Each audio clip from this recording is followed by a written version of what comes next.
Hello everyone and welcome back to Agent Nagash channel dedicated to Sigma, and in this video we are going to be continuing with ZEETCH. So this is going to be part 2 of the Disciples of ZEETCH, so update videos I've been doing, and joining us again is of course going to be Martin and Max. So how are you guys doing today? Acceptable. Decent. Wonderful.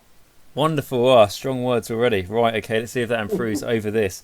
Okay, so what we're going to talk about in this video is going to be the like congregations and cults, that sort of thing, and then we're also going to talk about the battalions after, and this is for demons and mortals. In the last video we talked about command traits, allegiance abilities, spells, so if you want to check that out you can go look at that. The description for that, well, the link for that will be in the description. So yeah, like I say, we'll cover the sort of the cults, hosts and congregations, or whatever they're called, for ZEETCH in this video, and then the next video will be part 3. We'll be talking about the units. So to start with, we are going to be talking about the cults, I want to call them, and the first one is going to be the internal conflagration, and I presume I'm pronouncing that wrong, so can someone please take over? I think it's the conflagration. Conflagration, yeah. Putting a flame. Fantastic. It's the one on the screen now, everyone, so look at that. Okay, so who wants to take us through this one? I'd like to, because in the last video I've openly talked about how much I think flamers are really, really good, and this would be the one I would run them with. Rather obviously, I think, because this is very much obviously the flamer cult, is in symbol and rule. So it starts with the Twister of Materiality, which improves the rend characteristic of eternal conflagration units, warp flame, billowing warp flame, and magical flame missile weapons by 1. This is of course the range attacks for flamers, exalted flamers, horrors, and all horror heroes, as well as the chariots. So that's huge with a game that gets more and more about armor and rend, with the, well, infamous at this point, Bone Reapers. There's nothing wrong with Bone Reapers. I knew you were going to say that. Outside of Petrifex Elite, there's nothing wrong with them. Yes, the Petrifex Elite. Well, different topic, but yeah, if you're facing Petrifex Elite, this might be something you want, because rend. There was one Rend chap makes you at happy. LVO who conceded turn 2 with Petrifex Elites against ZEETCH, so there you go. They're not very good. Anyway, sorry. Even just giving pink horrors -1 rend is, which also then spams onto blue horrors, is powerful in itself. But the fact that flamers have had a few other rule changes, this just makes flamers more interesting just straight away. Just better in every way possible. Yeah, interesting to us is the exalted flamers already have 1 rend, putting them now at -2 rend, which makes for a very powerful 100-point model with 6 attacks at -2 rend, D3 damage each. Ouch. It's almost like a little artillery piece, isn't it? And also a note is when you take this, it's called a change coven. When you take the eternal conflagration change coven, the flamers become battle, which is important because obviously it means you can run lots and lots of them, and they are already filling your battle line tax. Just something to note on the back of that. So yeah, this list is flamer galore. If you really want to max it out, you've got to find a way to include the artifact or was it the command trait we spoke about the other video? It wasn't artifact, I think. It was the Hour of Mutability that adds 1 to rune rolls for demons holy with a 9, plus this battalion, plus exalted flamer, and you have flamers reliably hitting on 2s, wounding on 2s with 1 rend D3 damage. Yeah. That's strong. Yeah. Very powerful. On top of that cult further benefits them with its unique command ability, which allows their weapon attacks to subtract from the enemy's bravery on rolls of 6, which is, again, very powerful against certain armies, it's even gonna make some demon armies or death armies feel battle shock. Yeah, That's so something they're not used to. so I mean, if you're taking a unit, they're getting three range attacks per model. You're getting 9 attacks, any sixes, any as it hits. Yeah, any hit rolls of sixes, and it's a -2 to the bravery. And it's not actually a -2. It's just a straight up subtract to bravery. It's not minus anything, so it can't be all in any way, shape, or form by anything. It's just you take 2 bravery off of the unit that's been hit, which is very powerful, especially if you're fighting against sort of like a. What this does is this unit, and it also gives them the potential to actually take on hordes very effectively. Because if you can't miss a battle shot, you know, you're going to take out a handful of models. Now you're minus. So I think the -2 brave, it stacks well with what they already do. So unless you can outright ignore battle shot, either to spend their command points, or they're going to start losing models. Yep. Flamers, which are already good at clearing out hordes due to hitting them better, gonna just destroy hordes now with battle shock tests, because hordes tend to die in row. Then you subtract the bravery on top of the hard-hitting model loss you're gonna suffer at Flamers. They're very reliable in clearing out the feared Grud Horde and other big-sized units like Skeleton. Yeah. Yep. Definitely. Additionally to that, they have a command trait, the Coruscating Flames, which pretty much just expands the locus of change around your general to also affect range attacks, in a sense. Yeah, so as like, because how we're looking at this is like the three of us talking, so I'm looking at it as someone who be fighting against Tzeentch. Max here is looking at it as someone who's starting Tzeentch army, and Martin as someone who's been running Tzeentch for a while. And from my point of view, as someone who would be fighting against Tzeentch, my army I'm building up at the moment is Bone Reapers, and it's catapult heavy. So I'm going to rely on those catapults to do the damage to these flamers. So subtract 1 to hit rolls for missile weapons might not seem like a lot, but when it is really impacting my only sort of way I'm going to inflict damage on them, it is kind of quite a good command trait for what would often look like just a bit of attacks, which happens to come with these, you know, like legions or, you know, cults or whatever. Yes. So it's not a bad tax. So for me personally, the other side to that as well, it's not just flamers, demons. So if you've got a big block of pink horrors in the way, so obviously I like pink horrors. I think we're quite past that now. But they're already now very, very difficult to shift. Making somebody like Shootcast miss them more often is only ever a better, meaning you will be able to get your stuff forward slightly, that's a lot safer. I mean, if you're taking an army hits on 4s, they're now hitting on 5s. You know, you've taken their abilities from 50% down to, you know, in the 30% region, and that's huge. And that's, as you say, Coven special sort of mini army rules come with these command abilities, and a lot of the time they're good, whereas this Coven is actually quite well rounded, and the artifact of power only sort of kind of adds to that, makes it really difficult to get rid of them. And it's also... Yeah, I'd like to add that, I'm sorry, but since you're usually also going to have demon heroes, which also benefit from Lookout, Sir, Yep. they're going to be -2 to hit. Then, on top of that, we discussed some spells that can further subtract from hit and wound rolls, which didn't specify melee or ranged, working on both. So, in extreme cases, you can get -3 to being hit with range attacks with this card. Yeah, that's really significant. Yeah, to protect your heroes. You've got to throw in things like cover, all these little things are going to start, you know, mixing up and make you very difficult to actually hit.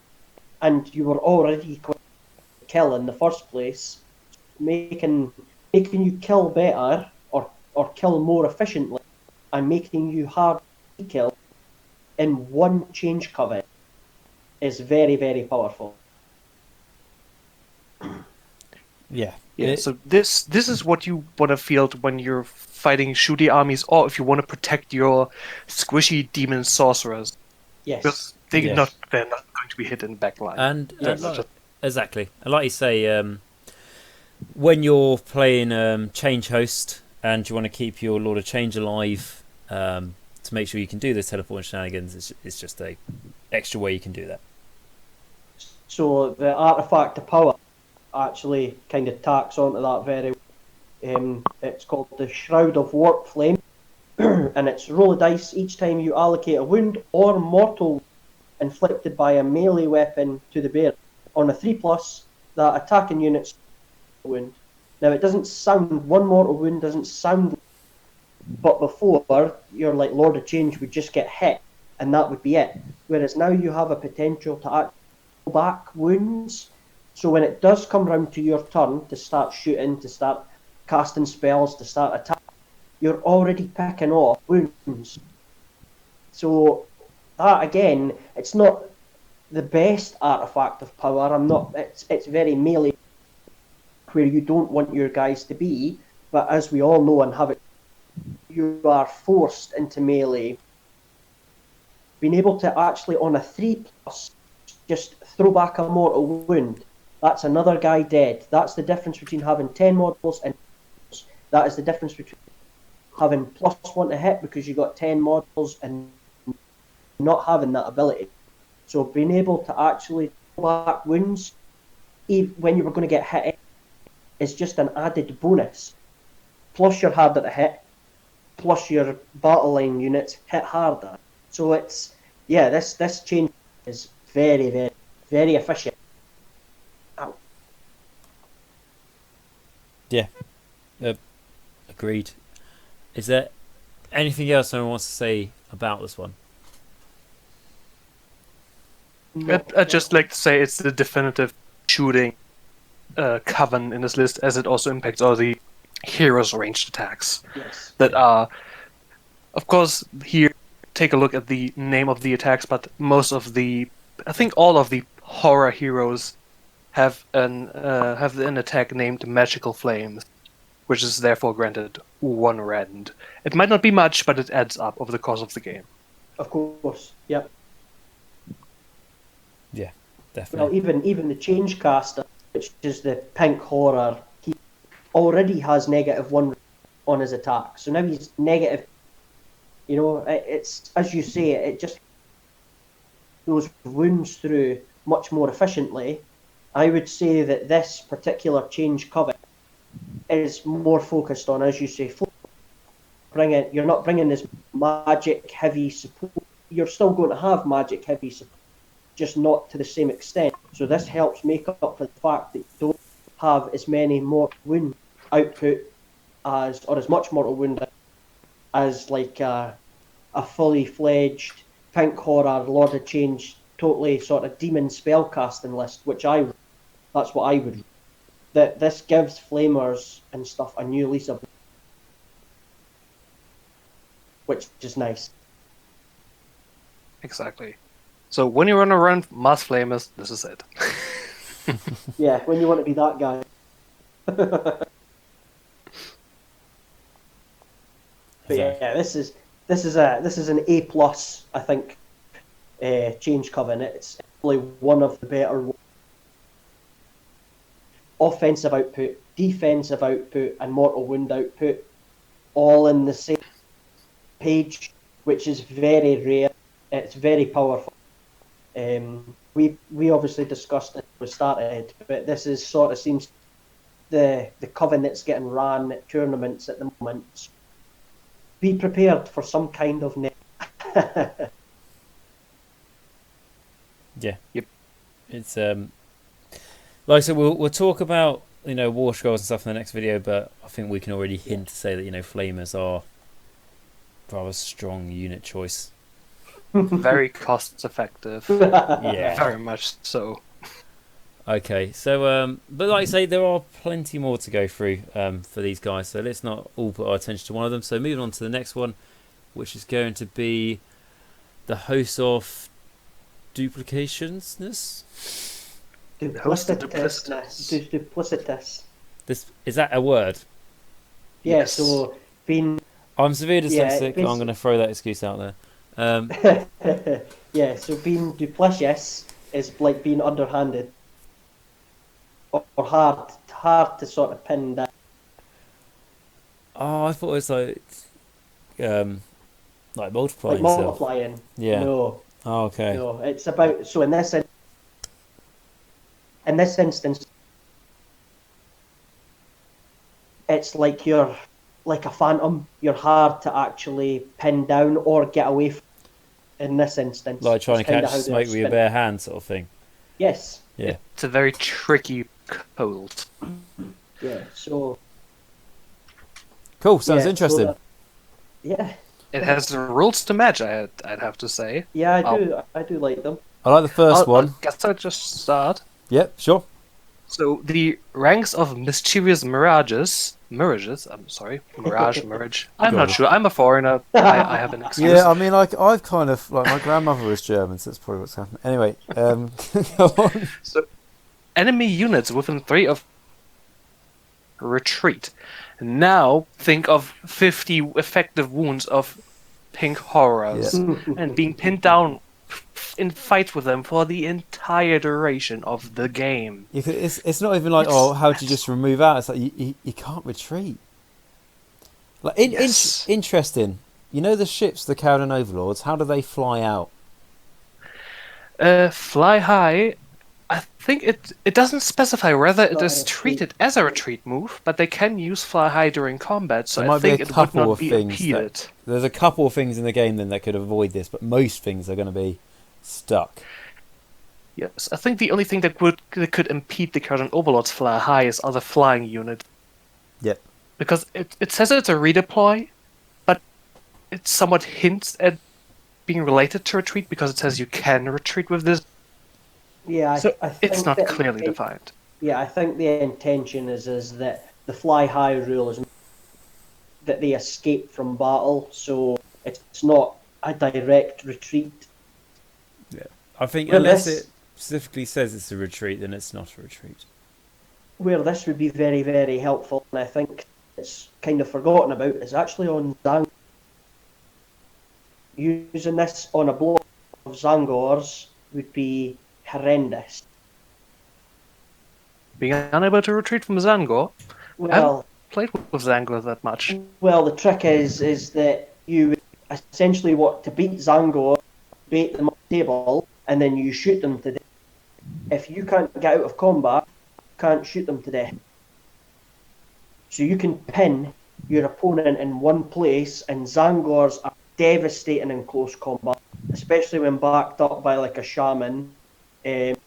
Being able to actually stick the opponent in place is more useful than I think anticipate, because if you run into an enemy hero, they can't get out of the way. They're stuck. So you might want to try and retreat a hero out and run some units in. Well, you can't, because now that hero that's on a 32mm base is now taking up 2 spots for like your skeletons to run and catch over. You can't get round it, so it holds place. And okay, Zangors is not probably the most efficient way for this, but it popped into my head there that a block of 20 Zangors that you cannot get away is going to absolutely mince whatever they get combat with. This directly ruins the shoot cast, and it directly ruins Caradron Overlords. Anything that's on foot gets tied up by anything in this change covenant, and you've effectively reduced their effectiveness by 50% because they can only shoot at the thing that they combat with. Yeah. Also, having some surviving stragglers of a unit, like 3 single wound model, being tied down by those might be mildly infuriating. Yeah, That'll last few basically, survivors. yeah. It also shuts down units that are dependent on cycle charging, like the Blade Ghast Revenants, which can, what was it, reroll hit rolls after they charge, and they can retreat and charge in the same turn. Yes, These types of something like units that. hate this host. Yeah. So it's not the best it's not the best because of what its other abilities into, which is demons. But yeah, there are uses for this, as you say. If you've got a unit of pink horrors that you can't escape, you can't run off and capture that a turn. I'm just thinking right now of a unit of 40, 20 pink horrors, that's 100 wounds, teleported in front of your opponent's deployment by that lovely battalion, turn 1. Yeah. Deal with those 100 wounds before you can move up the table. Yeah. Enjoy. I basically have my side is free and clear. I can. This is the host for massive blobs of wound tanking battle line with tons of magical support behind. So it does feed well actually into their command ability, which is called Impossible to Anticipate. You can use this command ability once per battle, immediately after a friendly host of duplicitous horrors of Tzeentch unit is destroyed. If you do so, roll a dice. On a 5+, a new unit identical that was destroyed is added to your army. Set up the unit wholly within 12 inches of a hero and 9 away from them. So I don't like how it's only you can only use it once, and I don't like how it's a 5+, because you only get one chance at doing that. You only got a third chance of actually bringing back that. I'm pretty sure that's going to be FAQ'd to the point that it is expended upon success. Yeah, I would like to see that. Now, the question is, do fate dice work on this? No. Or, sorry, destiny No. dice. Because there's a list, So- isn't there? Yep.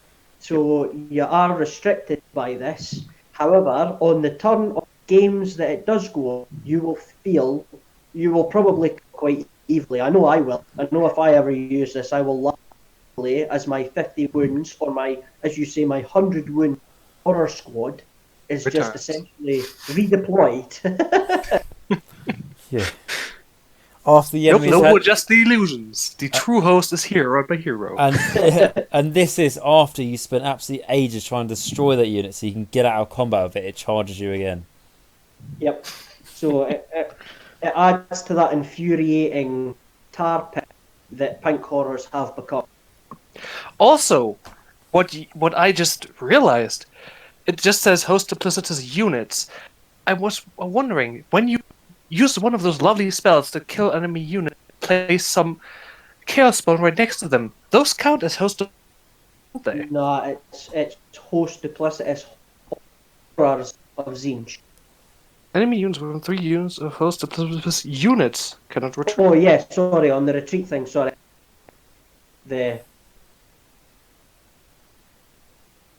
Sorry, I should have clarified. Yeah. That can they kill off a chaos spawn. That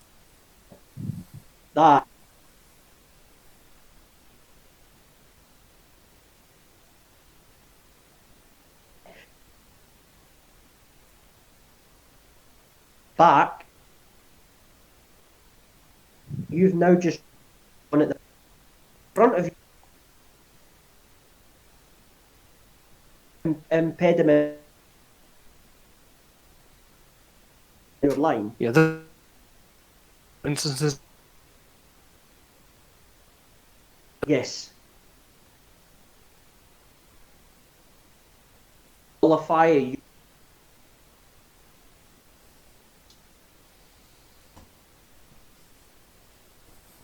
Turn 1, you have just locked that into that place.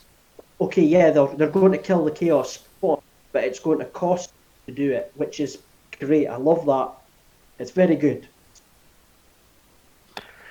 Yeah, with that, mighty front line being holding the enemy in place. I think that because the transition is very good into the command trait, which is the will of the Phantom Lord, which allows one to reroll casting and binding rolls for friendly host of duplicitous demon wizards that are holding within 9 of the general. That is where this heavy magic support comes. So, okay, the Magister isn't... I think my mic's cut out again, sorry. That's I don't right, think the Magister has the demon keyword. However, your Gaunt Summoner does, who can already drop models in, you know, can drop a shiny new unit of 10 pink horrors, and now he can re-roll casting rolls. If you buff that up with a Lord of Change, he's now getting +1 to his cast, and he can re-roll it. So you're all of a sudden your wizards become very efficient. So not only that, this also affects pink horrors technically because they have the wizard keyword. So yeah, you can give them re-rolls. So yeah, it's very good. It ties in. I would imagine seeing this host used with a big front line of pink horrors and a tight cabal of 6 small wizards around a lot of change in the backline. Basically how I'm going to play it. And I like their artifact as well, which is Brand of the Split Demon. Add 1 to save rolls for attacks that target the... So your Lord of Change is now even more difficult. AE gained the Petrifex Elite keyword. He did, yeah. The more I should say that, he gained especially a keyword and on social abilities. Yeah, well, that's it, isn't it? Like we joke and stuff. It just shows like how good that as an artifact that is. I mean, like especially for Elite, that's why you go for them. +1 to hit. Oh, sorry, +1 to save, and well, they get +1 to hit really easily anyway. But with it's. Maybe for a new player, and even for me a little bit, like +1 to save, it sounds a bit boring. It's not very interesting, but just how good it is overall is unbelievable. Yes. And in a game where red is basically starting on every unit, this makes up for red. So I like this. I might not be the best or the most competitive, but given your Lord of Change a 3-up save, re-rolling spells, re-rolling his cast, and then making my pink horrors even more of a tar pit is perfect. And then, as you say, having Wizard doing things to either make Spawn appear, the Ogreoid Thermitage, he can make Brimstone appear. Can you imagine how infuriating it will be for Europe if one Brimstone Horror is stopping their unit from... it's just horrible. And times that you get to bring back that horror unit on a 5+. Okay, it's still a 1/3 chance. It's not the worst. It's not like a 6. But yes, I think the time that you do get to bring that horror back is going to be, for your opponent, they're going to think, I've got to fight this again. Oh yeah. Also, just summoning small units of one opponent's way. Yeah, so it's a whole new dimension of being in the way. And the fact that it ties in well with the fact that it still takes advantage. So what's the word I'm looking for? I can't. The summoning points, the fate point. Mm-hmm. So whereas the conflagration was more focused on already having units on the table, this ties in quite well with fate points, because being able to summon in even a squad of blue horrors is now actually really infuriating, because if you drop them next to if your opponent attacks, they can't get away from them until they're dead. Well, now they've got 20 wounds to chew through, plus the fact that you've brought something back, which could be another 50 wounds to... And then every turn you're going to get, or every sort of, you're going to get to summon something on the table that is actually just a tar pit. It doesn't really matter how effective. It's the point, if they don't kill it outright, dedicate a lot of firepower to it, it's going to stop them from moving. And nowhere does it say that you can't retreat. So you can still retreat. You can essentially battles with this change coven. You can choose where you want to be on the board, and then basically have everything stuck in. It basically means that it's the same thing that the flesh eater. That if you don't outright destroy a unit, it is going to tie you up. This can be really infuriating when you create these lovely little conga lines where they can only pile in around 1 or 2 models at a time, having very few attacks to choose through. Yeah, so I like this. I like this change coven a lot. Very It's one of competitive. it's one of my favourite change covens. It's generally quite good. Again, it covers a broad spectrum of things, so it makes things more simple, but it also makes things just more difficult to deal with. Also, You have to deal with the unit in its entirety. Also, what I like is that this coven doesn't tie you into anything specifically. When you play the internal configuration, you kind of commit it to flamers. This is just in addition to stuff. The rerolling casting attempts on wizards is nice with everything. You can go with everything with this host. Yeah, That's great. and to take advantage of the command ability, being able to bring something back, to bring something with the horror demon keyword. So it can still be blue horror if you choose. As you say, you don't have to dedicate your entire force into horrors like what I do, but you can take one unit of 10 horrors. And then you can take Arcanites if you like, or Acolyte, you can take Flamers, you can take whatever you like. They all still have the ability to stick your if they charge you. Correct me if I'm wrong, but I think Horrors of Tzeentch also refers to you could possibly return a horror hero Yes. if you'd like to. Yes, because it doesn't state battle line, it just says as long as they Horrors of Tzeentch keyword, which all of the heroes do. So you could actually bring back the Chariot model, which nobody takes, but you could still bring it back. You can bring back the Changecaster, or you can bring back the battle line. So Imagine- you have a little bit of choice. Imagine bringing actually a unit of 3 chariots and returning that.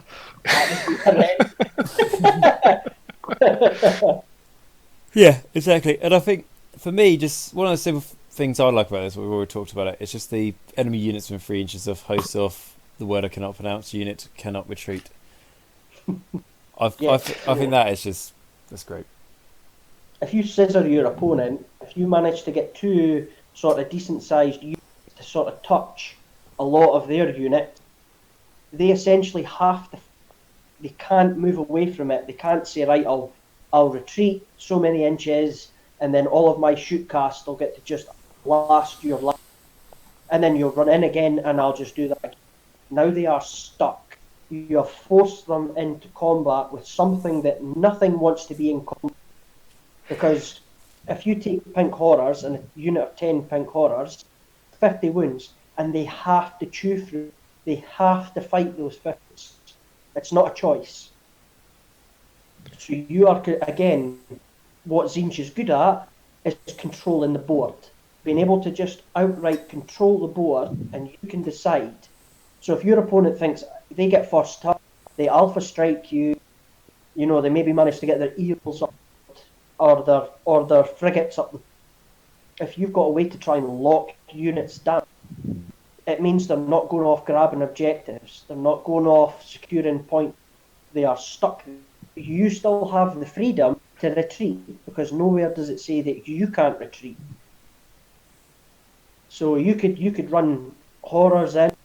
You could do the Magister thing, where you make them spawn a chaos spot, and then you can retreat those horrors back out of that and have them go and charge something else that you're thought, oh well, I'll just walk around these horrors. Now you can't. Now they're in the way. As you say, they are the perfect roadblock. They're now the perfect speed bump. So yeah, I like this change host. I think it ties well into like the horror side of things.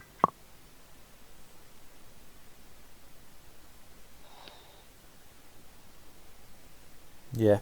We What you can say? Can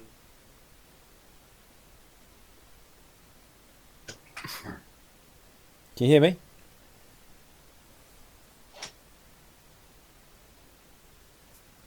Can you hear me? It's the mic can't out.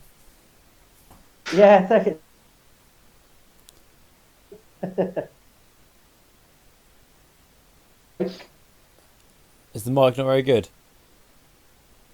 That's better. It's better. I don't know. It must be the connection. So as we're recording this on, apologies if the recording's not too good.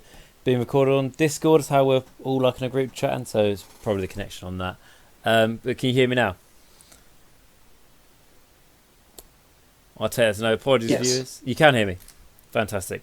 What I might do, if it does that again, I'll leave the Discord and rejoin it, and hopefully it'll be a bit better. Right, okay. So with that, everyone happy for me to move on to the next host? Yep. Cool, fantastic. So this host is going to be the host of Arcanum. So I can pronounce this one, which I'm happy with. So the first thing you get of it for your abilities is going to be the Thieves of all things arcane. So once per turn in the first, third and fifth battle rounds, when a friendly host of Arcanum wizard attempts to unbind a spell, the spell is automatically unbound. Do not roll 2d6. I like that a lot. What are you guys' thoughts? It's nice, but unnecessary in my opinion. With Demon of Tzeentch casting being already very reliable, with your Lords of Change. Yep. So that was my thought. I mean, if it was once per battle, I mean, how many games, like proper competitive games, get battle round 5, where the casters are still making a difference? It's not common sight these days.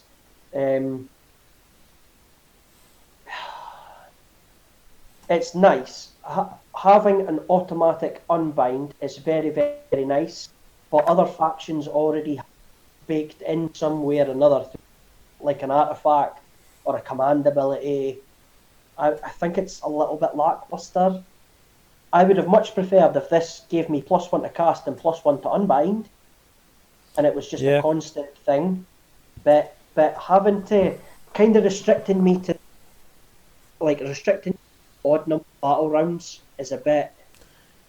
I don't know. It's a bit. If it wasn't the restrictions on the battle rounds, is that what you're saying? Yes, if it wasn't so dependent. So the first battle round, you still have to be within range to dispel, make this effective. If your opponent knows they're playing against you, they might, and they're like a buff heavy army, they're going to try and deploy outside of 30 inches. So this automatically becomes irrelevant. And if you're playing against an army that doesn't have any spellcasters, or have very, very, very minimal spellcasters, where it's not always about being spell heavy. You know, I feel that this one could get a lot lost. It's very situational. So against Nagash, this is very, very good. You can automatically say, no, you're not getting to cast that kill everything spell, but you can only do it in the first, third and fifth battle round, so it's too restrictive. Yeah, and yet, even if you fight against someone like Nagash, you're going to say no to one spell and say ouch to the other 6. Yes, exactly. Yeah, I don't know about this one. I know. I think for me, I just love to go against a Nagash and just go. I'm going to do Spell Portal, right? Yeah, that's fine. Right, I'm going to do Hands of Dust. No, you're not. The thing is, you already have something in the army that is much better and actually turning that dispel back against you, which is the Curse Line. Okay, yes, he can automatically unbind a spell, which means he can automatically throw it back at your opponent, but he was already good at it anyway. So, I don't know, this one feels like it doesn't fit right. I would have much rather either a plus to casting and a plus to unbinding, or this just affected every round.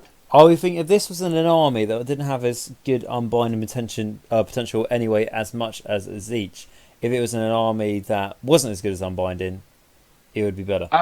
I would love to exchange that for the anti-magic properties of one of my Skyports that allows all my heroes to unbind once. Yeah.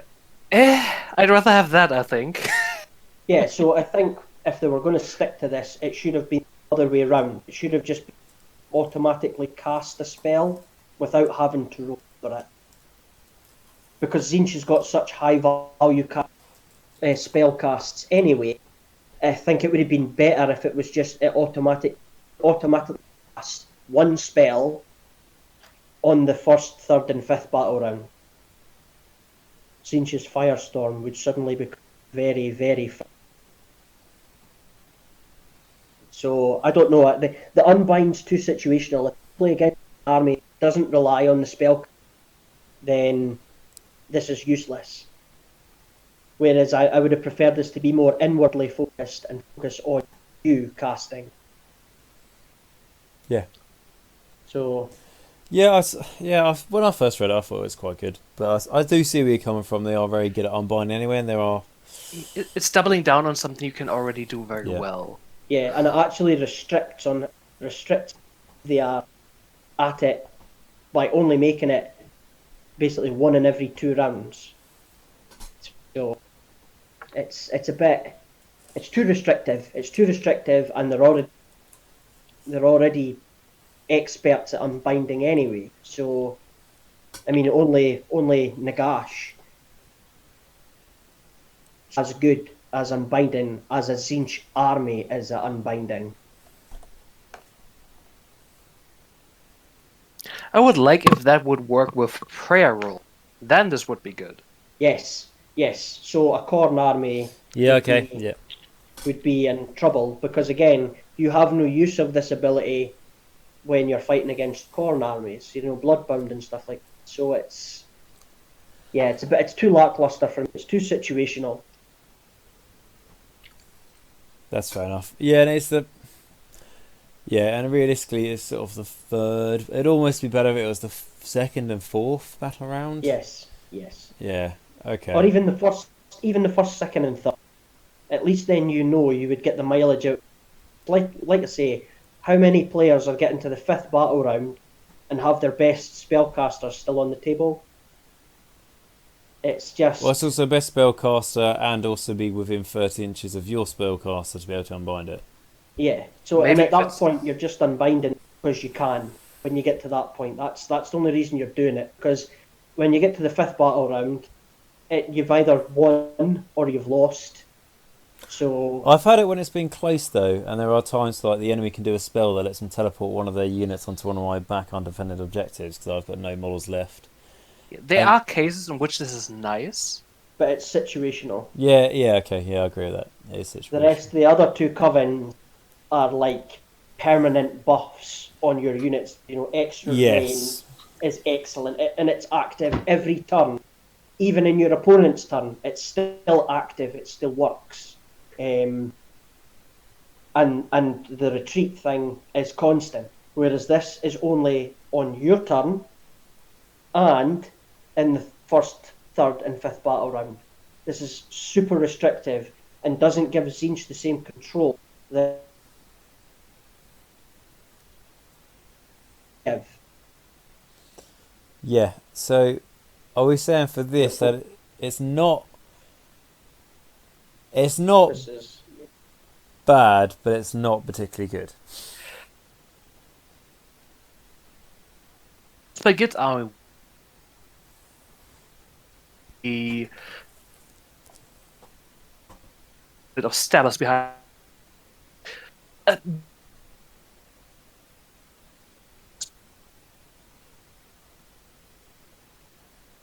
Yeah.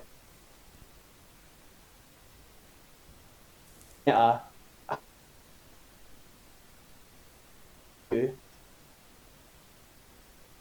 Remember, the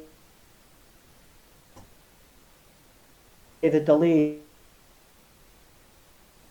spellcast I had a much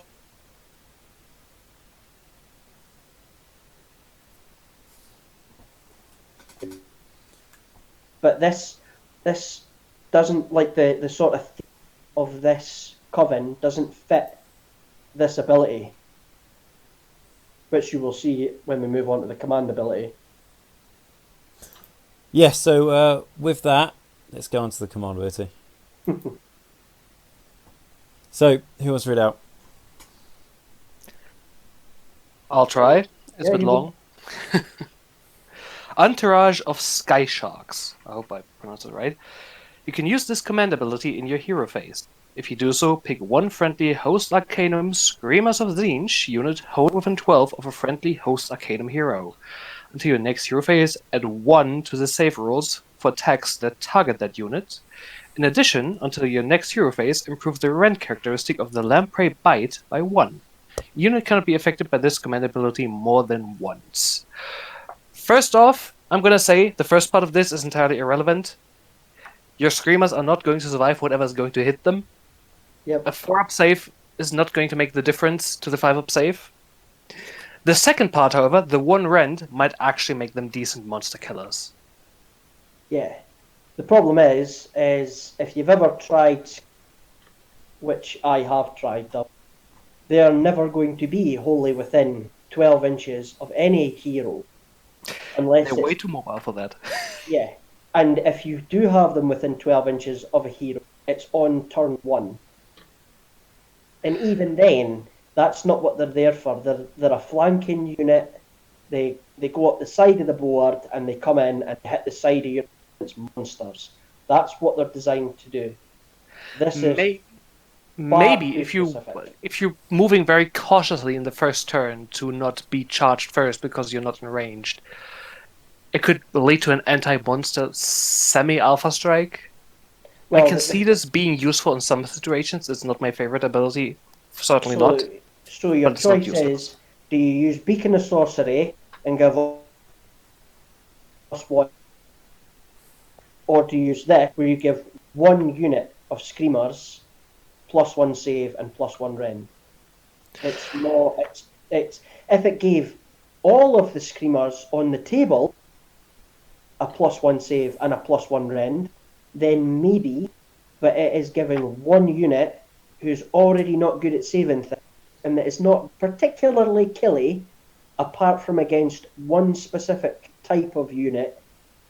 It's making them better, and it also doesn't tie in very well with the ability, because if you're taking Screamers, you're not taking Pink Horrors, or you're not taking Acolytes, so you're not unbinding. The ability itself is not bad. The problem is that Screamers aren't as good as they should be. Yes. If Screamers had a 1 better to hit or a native 1 rend, then this ability would be great. This would push them over the edge to being very good, I think. Yeah, they would be hero killers then. You could definitely, get these guys up the field quickly to a smaller hero and quickly munch through them, which could take away aura ability.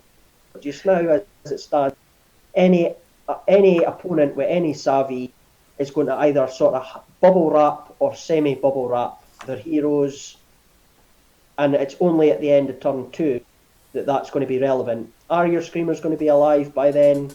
Probably not. I think they're great for their movement, though. Yes. 60 movement is fantastic. 16 flying. Yeah, obviously running, charging, if you want them to. Yeah, obviously run or charge. Yeah. Also, I think we should clarify, Screamers come in units of 3 for 80 points for 3. Yep. Which have 3 attacks each, which do 1 damage normally, but D3 against monsters. So for 80 points, you have 9 attacks that could all each do D3 damage against monsters. And if they sounds very good. Yeah, and if they fly over the enemy, they do more wounds. Yeah, and the problem is you find that monsters majoritively have a good save. So -1 rend is only pushing a 3-up save to a 4-up save. So, Yeah, but then again, we had the same example with the Flamers, where that was actually bonkers, pushing it from a 0 rend to a 1. I think this could be the same when you're fighting what was it, Gristle Gore list, which relies on the Royal Terrorgeist. Yep. but you can't. So the difference is that in that change coven, Everything else is also good, yes. yeah, and it's not just that. Flamers are also battle line, so you have a minimum tax to fulfill. By making the Flamers battle line, you're already taking a unit that was already quite killy, and now you don't have to take anything else. You can just take purely Flamers. Whereas the Screamers are not battle line, and that only affects one unit of screamers. So unless you take a unit of like 9 screamers, They this actually doesn't are have. battle line in the Host Arcanum. Oh, I are think. they? Okay. So even still, this only affects one unit of those screamers. It doesn't affect all screamers, Yeah, which is where this that's. falls flat.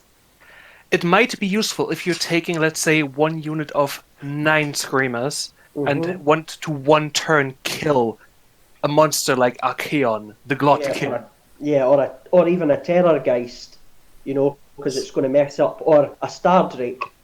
In Yeah, this or case, if these you, Screamers turn into guided missiles that are gonna explode upon impact, taking whatever they impact on with them.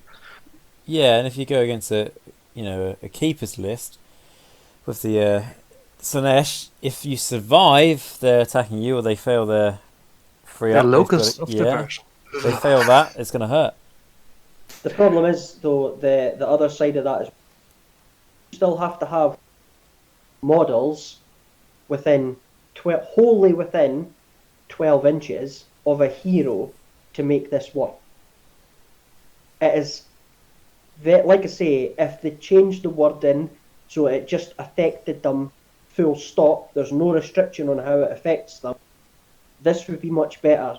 But the fact is, it's one unit and they have to be wholly within 12 inches. So your opponent has to be close enough for this to be effective. And if they see these guys and they know that's what you're going to do, they're not going to put the monsters close enough for this to be a problem. They're going to purposely way so you can only benefit that screamer once. Otherwise, you've got to babysit them and spend your command point on doing this. Whereas there's a multitude better War Scroll command abilities that would benefit the rest of your army much better than just benefiting one unit of screamers. So effectively, it is a 38-inch zoning tool for monsters. Yeah, and unless you take a monster heavy list, you're not going to feel the benefit of that. You would just take flamers, because flamers do the same but better, because they then have the potential to cause more wounds after they've attacked. Take them on the chariot, they can even do more wounds by flying over. Yeah. So I don't know. The command trait isn't very good either. It's called Spell Hunters. After armies have been set up, before the first battle round begins, D3 friendly host Arcanum units can fly, and it can fly 6 inches. So you have a 6-inch push, which is nice, but it's D3. You So can if you hope roll a that you roll one- at least a 2. Yeah. So Yeah. if you roll a 1, only one unit. It's too. These things are too small scale when you're talking about an army that wants to field multiple small units to take it. Was about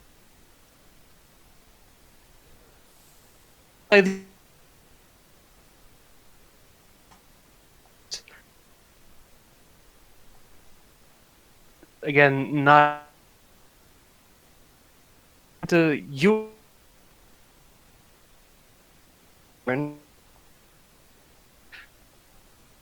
threat range to encompass the entire board, no matter if your opponent deploys their monster in the very corner.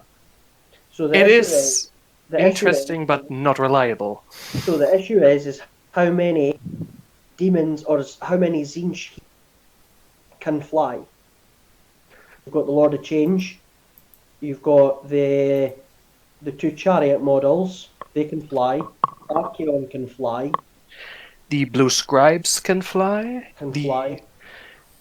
Can they change name? No. The No. Herald of Tzeentch? No. No. The Fluxmaster can fly. Oh yeah, because he's on constant command. The Gaunt Summoner can fly, but what the problem is, if you move them 6 inches and you want to keep that Screamer's unit within 12 inches, you are moving 6 inches closer to the enemy. The exact direction that your squishy spellcasting do not want to. They don't want to go that way. They want to go the opposite way. I think the significance of this is that this could bring you into range to cast some spells turn 1 with your movement phase just coming up, in which you can correct that movement. So you're getting one turn of a benefit, and you might not, because you might roll 1. I'm not saying it's great. I'm just pointing out what I see the Yes. few benefits Yeah. are that are provided. You can yeah, exactly. You can fix your deployment as well in case you've been tricked by the enemy and where you thought they were going to deploy something, and then it's, you know, if you want to basically you want to fix your mistakes. Yeah, it doesn't say you have to move forward. You might as well just move backwards or sideways. I think the thing with this change coven is it's all about essentially doing once, and it's asking you to do those things once on units that I would much prefer to do it on different units rather than screamers. But still, I'm of the opinion that screamers are just 1 point buff away, as in either +1 to hit or +1 to their native rend, from making this thing viable. Not competitively viable, but viable in general. Yeah, definitely. I think what I'm saying moves nicely into the art of that they have to take, which is the Fanged Circlet. Once per battle, at the start of your hero phase, you can add 1 unit of 6 screamers to your army, set up wholly within 9 inches or 8 inches away from the enemy. So this is good in the sense of that you can plop a unit of 6 screamers within range of the command ability if you do it on their general, which means you can buff them. But again, it's once per battle. You can only do it once. It's basically 183 points. Yes. Whereas I'd rather take a Gaunt Summoner and drop 200 points of Pink Horse. It's just, this is very Screamer focused, and you're right, Max, they're 1 point away from being better.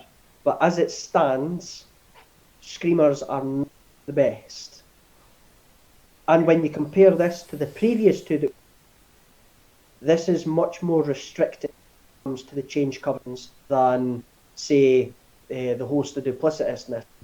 It is very much across the board, whereas this is very specific to one small portion of your army.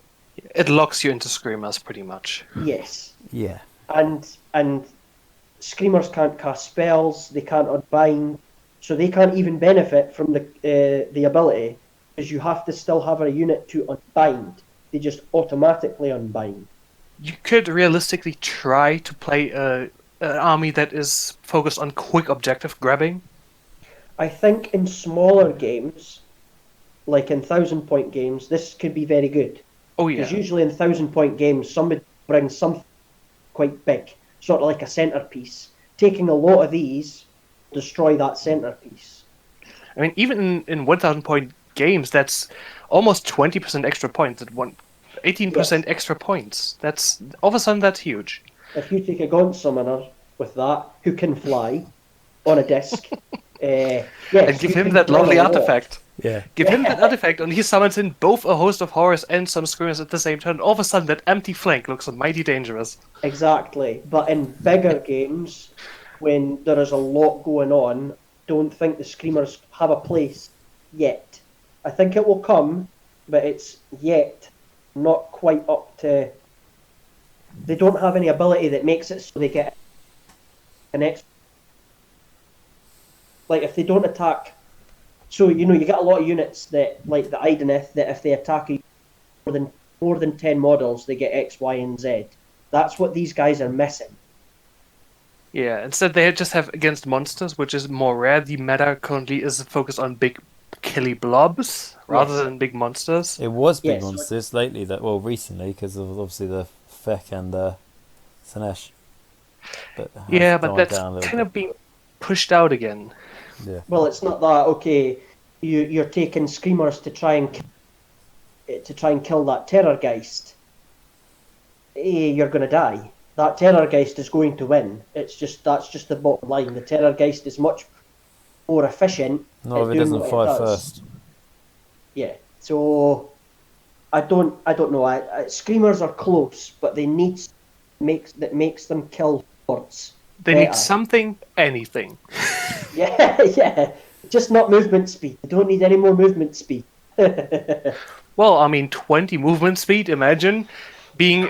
I mean, I could imagine them being able to assassinate spellcasters turn 1 with 20 movement. I'd still say Yeah, that so- they're not overcosted. Like, they are really effective for their points. Eight. You essentially, I'd rather to say this way: you pay 80 points for 9 attacks, which is okay. Yeah, but if Yeah, they're, it is. if they're your Awesome. anti-monster tool for the army, The Yeah. problem is that all Tzeentch units are quite points expensive. You know, Pink Horrors are 200 points. You know, a Lord of Change is 360 points. A Gaunt Summoner's 240 points.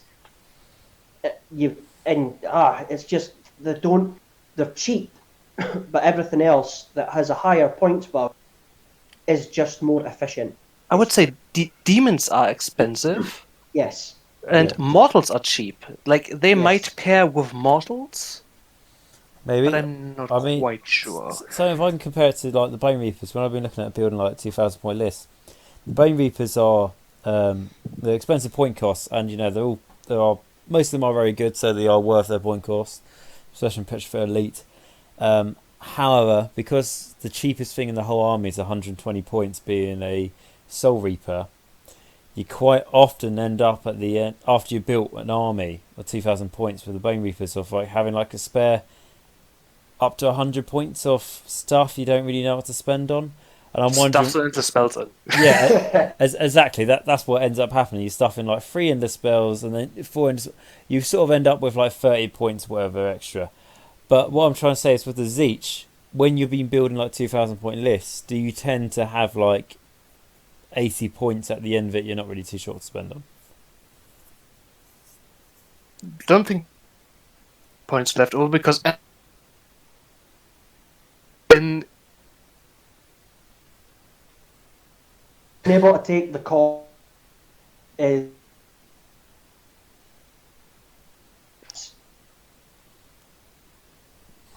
very, very often fight will get to like 1990 points or 1980 Right. or bang on 2000.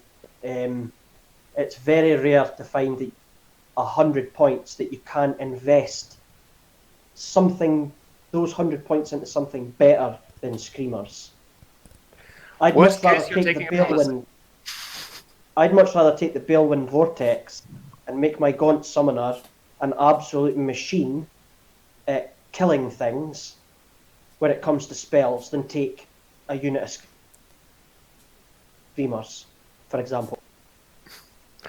Anti-Cox also exactly 80 points. Yeah, so your choice is, do you make your guys better at spellcasting, or do you bring Screamers? It's in the spellcasting army, it's a no-brainer.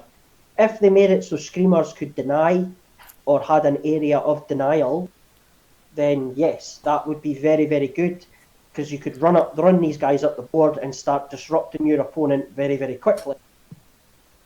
But again, if your opponent doesn't take spellcasters, or your opponent in this instance, if he doesn't take monsters, Screamers have no place.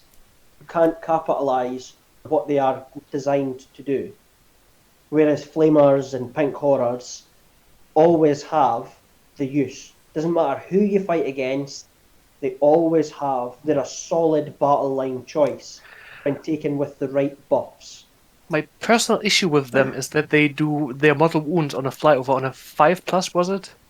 Yeah, hang on. It's not very reliable for a small unit. When I compare that to 90 point Squick Hoppers, which come in units of 5 doing the mortal wounds on a 4.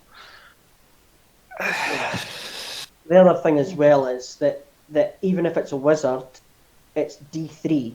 It should just be a flat 3. But Whereas even then, it's still on a it's still 5 not up. Yeah, it's still not worth it. I mean, what you're sacrificing to take them is either an additional spell or bonus casting.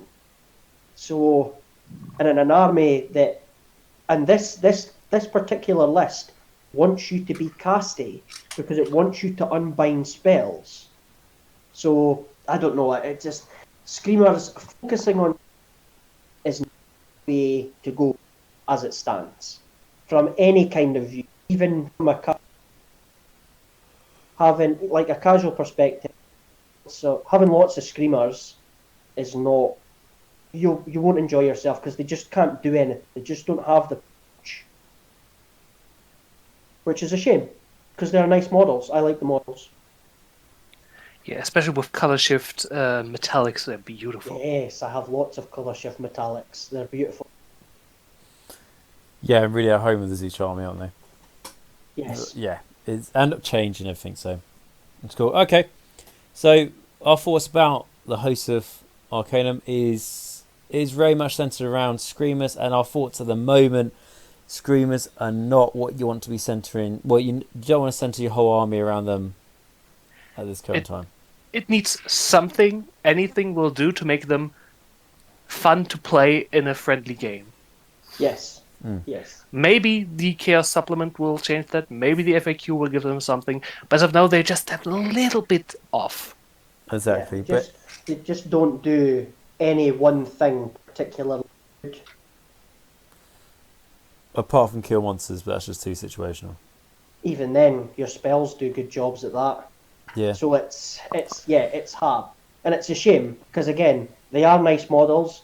They come in the start collecting box, and it just feels like you buy the start. Like if you're a new player to Tzeentch and you buy the start collecting box, you're going to find very quickly that a big portion of that start collecting box you're never going to use, which is it's a shame because it's a wasted opportunity. It's a missed opportunity.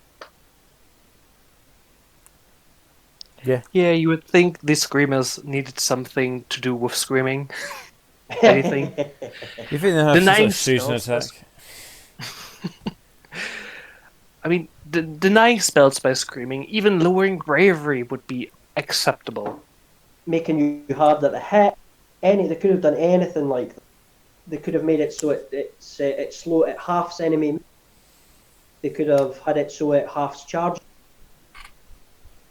But just now, as they stand, they're just too lackluster.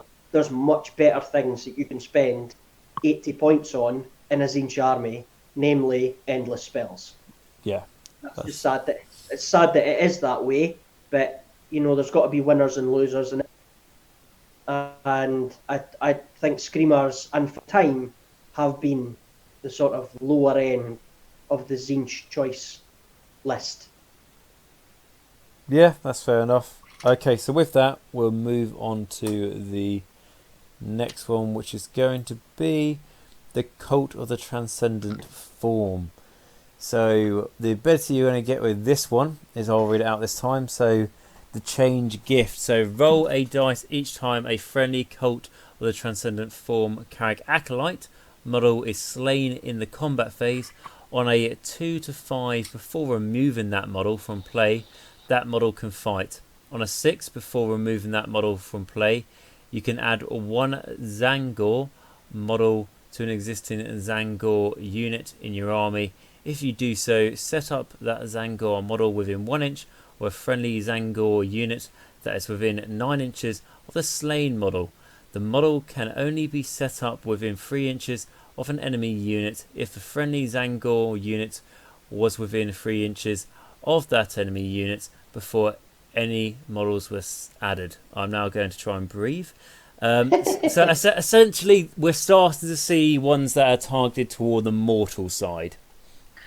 Yes, I would very much imagine you'd like to play that one with one maxed out unit of Zangors and maybe 2 medium-sized units of Carrick Acolytes. Yeah.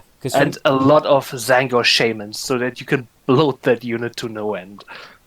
Yeah, so that ability kind of ties me into a sort of shield wall line of units. It's like a line of infantry. You'd have acolytes on both sides, and in the middle you would have your Zangors, and you just march them up. It's almost like having one giant unit. The problem is it's on a 6, but it's still nice because on a 2+, they get to attack again, which is nice. It gives the Carrick Acolytes essentially a fight after death, which is very good. It makes them, it essentially doubles the amount of models you're bringing, when they're getting chopped down in melee. Yeah, this kind of feels like the rank and file cult for Yes. Siege. That it's like when you want to have a militarized feel to your list, this is what you're taking. Yeah, this is a much more Marauder and Skeleton Horde-esque style of gameplay. Yeah, and for me, if I was to do Siege, I prefer more the sort of like mortal side of it. So this is what I'd be sort of looking at. Would need to paint up a lot of those acolytes though. And Zangors. And Zangors, I imagine, wouldn't be as hard. I don't know actually. I don't know. I think Zangors should be more playful with the colours. I mean, they're kind of bird beastmen, so you can make them rather beautiful. I mean, maybe they're budgies. Maybe they're parrots. Who The knows? thing is, the way they've styled this particular change coven is that the change gift ability just gets added on to, and it just becomes more and more effective. And it's the same kind of thing, that it's constant. So rather than taking lots of pink horrors and like a tar pit army, in this sense you're actually becoming very glass cannon, because the acolytes and Zangors will die to a strong wind. However, being able to add unit models back to a unit and being able to have a chance to swing back, if your opponent kills 6 acolytes, that's statistically that's 1 miss, 1 brought back Zangor, and 4 attacks back at you, which could be excellent. Again, that's like the whole thing, like I said earlier on, that's the difference between an army or a unit having 10 models and having 9 models, which means you could potentially not allow them to trigger other abilities. So it even means that when you're being hit, you're still potentially chewing through their lines, which is something the acolytes sorely need. It makes your opponent really concerned about this giant block of potentially, 70 models marching towards them. Because whatever falls in front of that line is going to die. It's going to get blendered, because you might have, if you work it properly, you will have overlapping units. So some of your Zangors will be able to fight into a sort of either side of them. Or this is going to allow you to bubble wrap your opponent's units and just crush them entirely. Very, very hard hitting sort of, if you get these guys up turn 2, whatever's in front of them is going to die. Yeah, I'd like to add to. If I were to run this army, I would probably have the maxed out your Zangor sandwich between 2 medium-sized units of Carrick Acolytes, and then behind them 2 Zangor Shamans, which have a spell that does D3 mortal wounds, and for each model slain, you add a Zangor to a unit. Yep, and I would chuck in a Magister to do a spell to make Chaos Spawn appear. So you hit your opponent with a spell, you could actually just box in your opponent. They'd have a Chaos Spawn either on the front line or at the back of their line, wherever they lift the model. And then you can essentially just pile all these Acolytes who are still shooting at your opponent, might I add, and then the blenders that are the Zangors. I think it's synergy. That ability itself gives you a fantastic synergy to really mix and match your army, which I like, because the other ones don't really encourage that. It's flamers, it's pink horrors, it's screamers, whereas this is say, take a mix. Bring Zangors, bring acolytes, bring shamans, bring wizards, bring demons. It's good because they're all going to give you some kind of buff, which is nice. And I love the command ability. The command ability just ties perfectly to the gift of change. So if you don't mind, I can read that out. Yeah, go ahead. So the command ability is Bait of Transmutation. Use this command ability in your hero phase. If you pick one Cult of the Transient Form Carrick Acolyte unit wholly within 12 inches of a friendly, we'll just say hero, until your next hero phase, each time an Acolyte model from that unit is slain, add 1 to the dice roll made for bringing Zangor fail in, which you know that unit is going. If you know that unit's going to get hammered, you can basically say, right, I'm going to have these guys in max damage, which is great. I love it. I think that's brilliant. It's a guaranteed fight back. It's a 5+ is a good odd for It's a adding one units. chance. And like I say, if you know that unit to take a hammer in, you're going to be rolling a lot of dice. So, you have models and swing back with quite a few. I was wondering, well, you always have to consider what else the army got going on in the background, and with this, I think it's quite easy to get this big blob of Zangors to fulfill one of the lovely little hidden agendas that boosts their melee capabilities, and then further increasing that unit in size. You can snowball very much. So you could also take it the other way. We've said, take 2 units of Acolytes. Why not take 2 units of Zangors and 1 unit of Acolytes and just change up the formation? You know that Acolytes is going to die. You know they're going to die. You know when they shoot, whatever they shoot at, your opponent is going to take models away to try and make your charge harder. So have the Acolyte unit essentially as a suicide.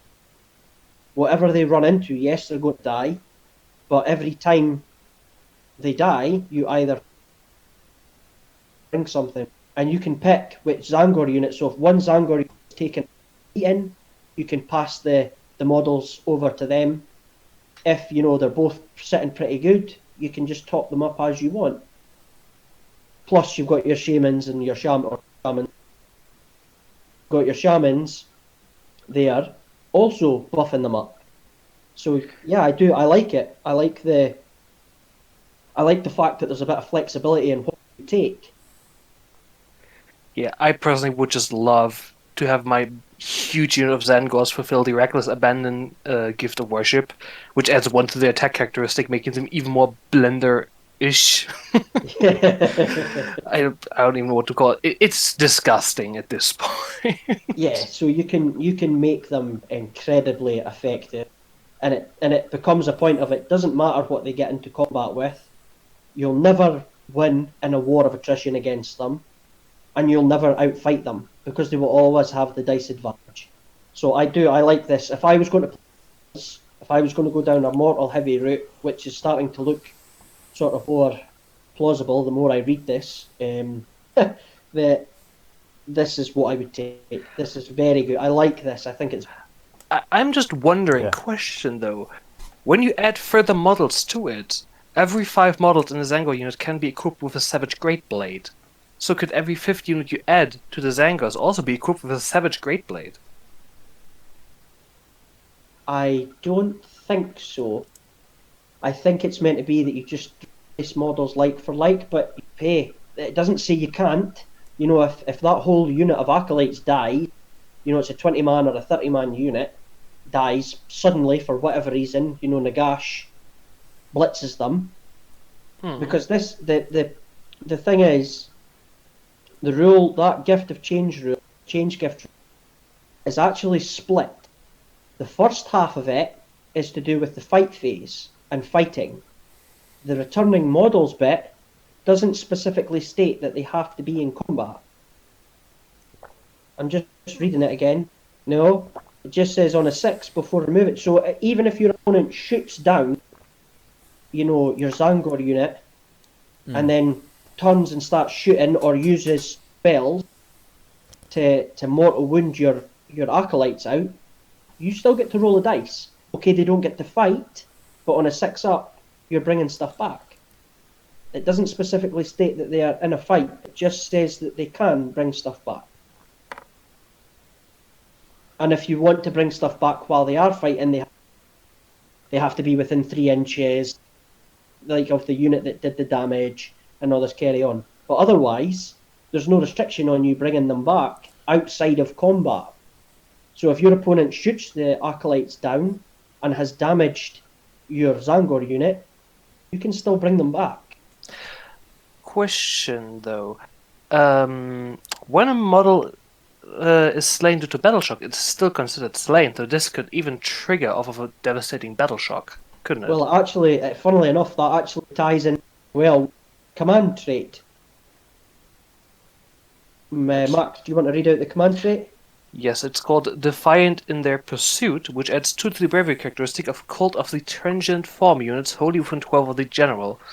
Meaning, this cult really is dedicated to infantry blobs. It's very good at what it wants to do. Yep, it's very focused on making your units, even when your opponent are coming back, they're either coming back, they're fighting back, and they're not running away.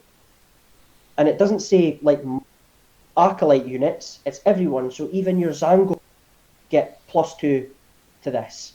Mm-hmm. Which is, again, big thumbs up.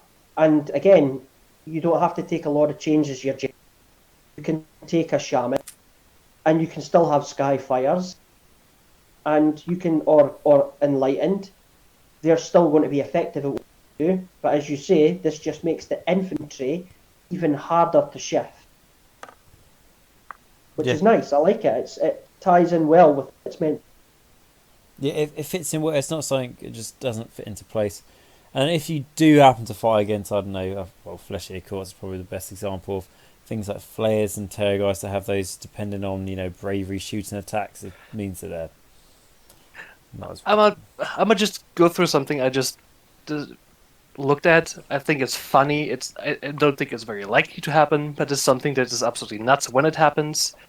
So imagine you have a bloated unit of Zangors, which started at 30 and is now at, let's say, 40. You have that unit fulfill the Reckless Abandon Secret Agenda.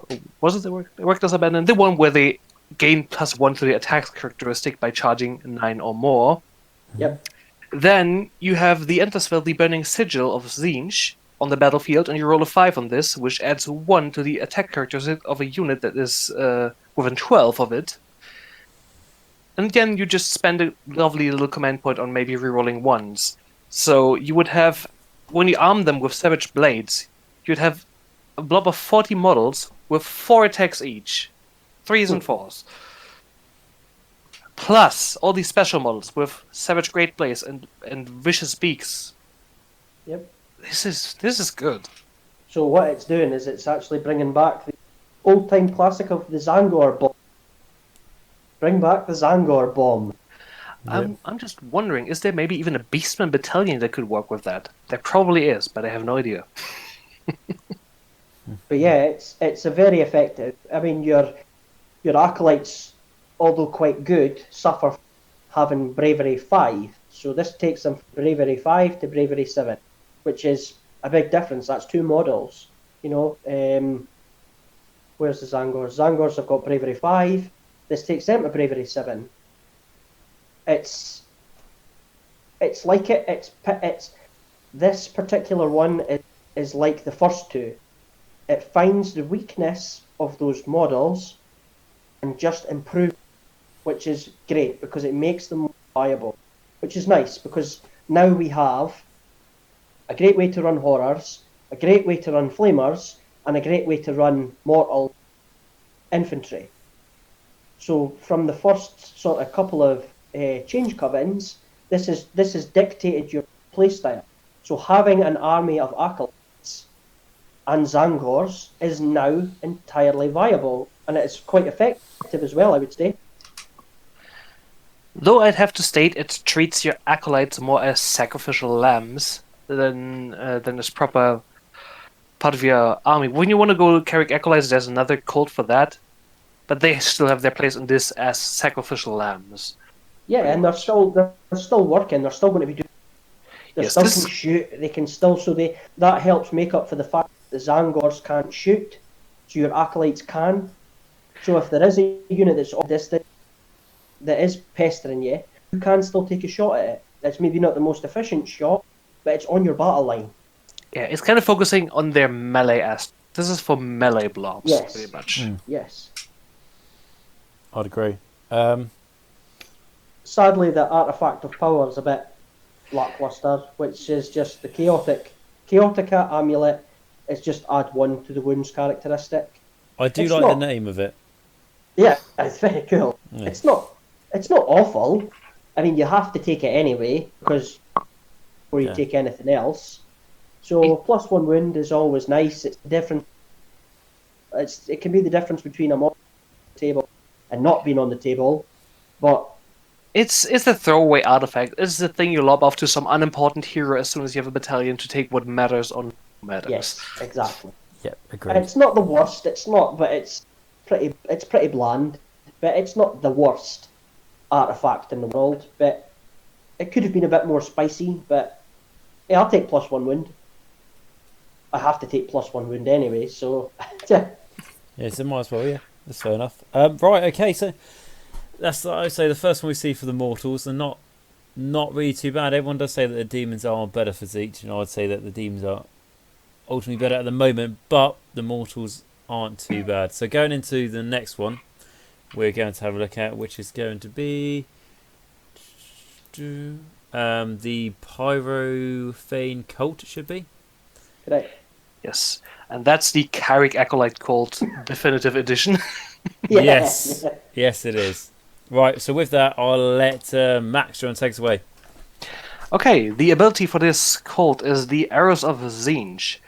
Add 1 to hit rolls for attacks made with sorcerous bolts by friendly Pyrophane Cult Carrick Acolyte units. In addition, at the end of your shooting phase, roll a dice unit that suffered any wounds inflicted by attacks made with sorcerous bolts by friendly Pyrophane Cult units in that phase. On a 5-up, that unit suffers D3 mortal wounds. In other words, split your goddamn shots. And if you're running what's the maximum units you can have with these guys? 30? 30. No. Yes. Is it? Hold on, I'll look that up. It's 30 40, isn't it? 30. 30. They're 100 point each, so we have 300 points units for 30 for 300 points. Making a lot of shots. Yes. On hitting on 3s, wounding on. That's On quite- force, I think. Well, now they get +1. They get +1 to hit. Add 1 to hit rolls. Yeah, +1 to it. So hitting on 3s, winning on force, I think it is. 3s, wounding. No, sorcerer's bolts to hit to wound is Threes, originally threes. 4 up. It's 4 up, 3 up. 18-inch range, 1 attack, no rend. Okay, so it's 3 up, 3 up. So this profile is better than that of Thunderers.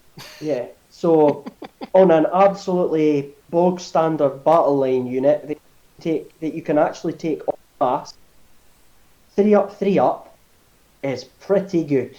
It's pretty good. Yeah, and if there's something that you can't focus down with your shots anyway, and there are 3 enemy units in range, you're just gonna shoot 10 at each of them in hopes to get another D3 mortal wounds on each of them at the end of the shooting phase. It's basically a just good. Stormcast killer. Yes, or a hero killer. Just Or a get hero 1 or killer. 2 wounds off, and D3 mortal wounds can kill a small hero on foot. Yep, that is a very good ability. And like we've been saying, it's constant and it affects the majority of. So, taking lots of Carrick Acolytes, taking 3 big blobs of 30 Carrick. Okay, yes, it's 900 points, but 30 shots from each, so 90 shots, hitting on 3s, wounding on 3s, on a 5+, D3 mortal wounds. If you split that fire, if you split it so 2 of your units are hitting the same unit and then hitting another unit, that's a lot of dice. There is a good chance that you're going to start plinking off mortal wounds. Not to forget, you still have access to spellcasters who can still inflict wounds. So I like this. I think this is very, very. Yeah, the best thing is with the Carrick Acolytes, you can take them in many units of just 10 or in few units of huge blobs. It doesn't matter. Yes. This is good either way. Yes. And it only gets better with the command ability. I would just expand Yep. onto that if I may. Yeah, Go for it. So the command ability is called Immolate. You can use this command ability in your shooting phase. If you do so, pick 1 friendly Pyrophane Cold Carrick Acolyte unit, wholly within 12 of a friendly Pyrophane Cold hero, you can reroll wound rolls for attacks made by that unit until the end of that phase. So, importantly, it doesn't say fail, so you can reroll everything.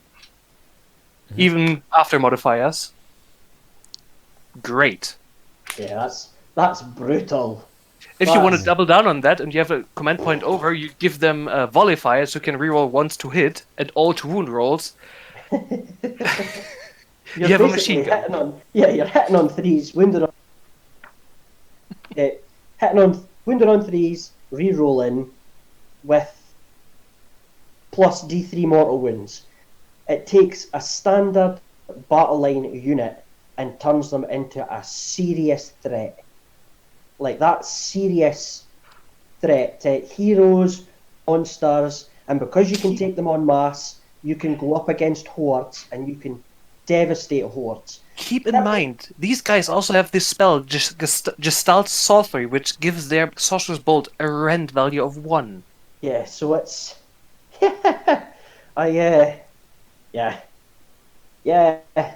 it's good. It's really This week.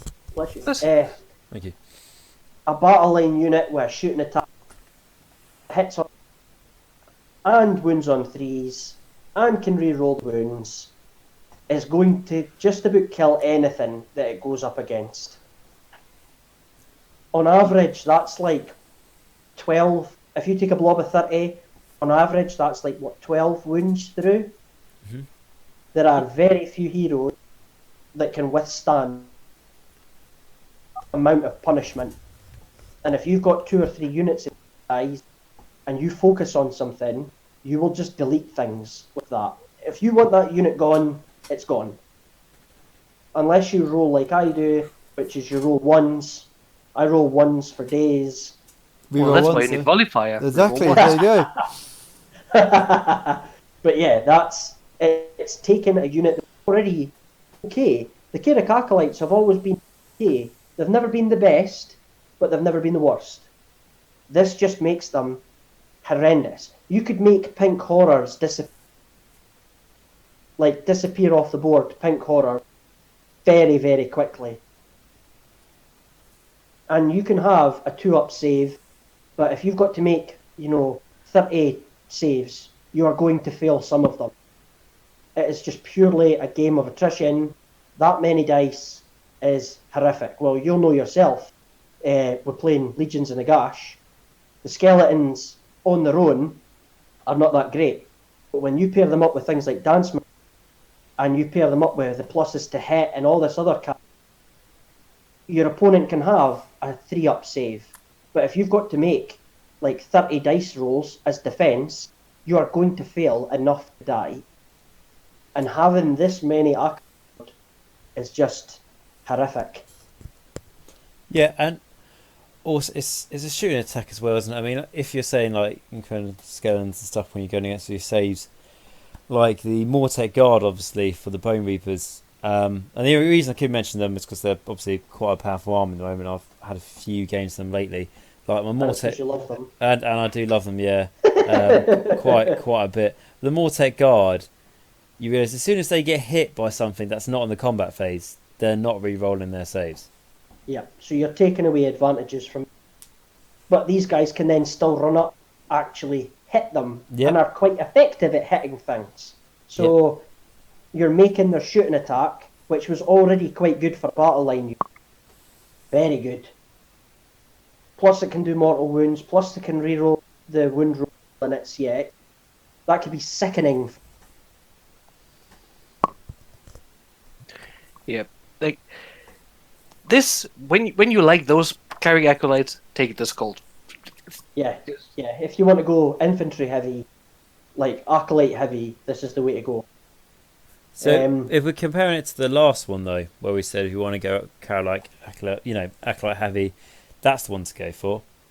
That's the melee one, and the Pyrophane Cold is the ranged one. Got you. What do you prefer?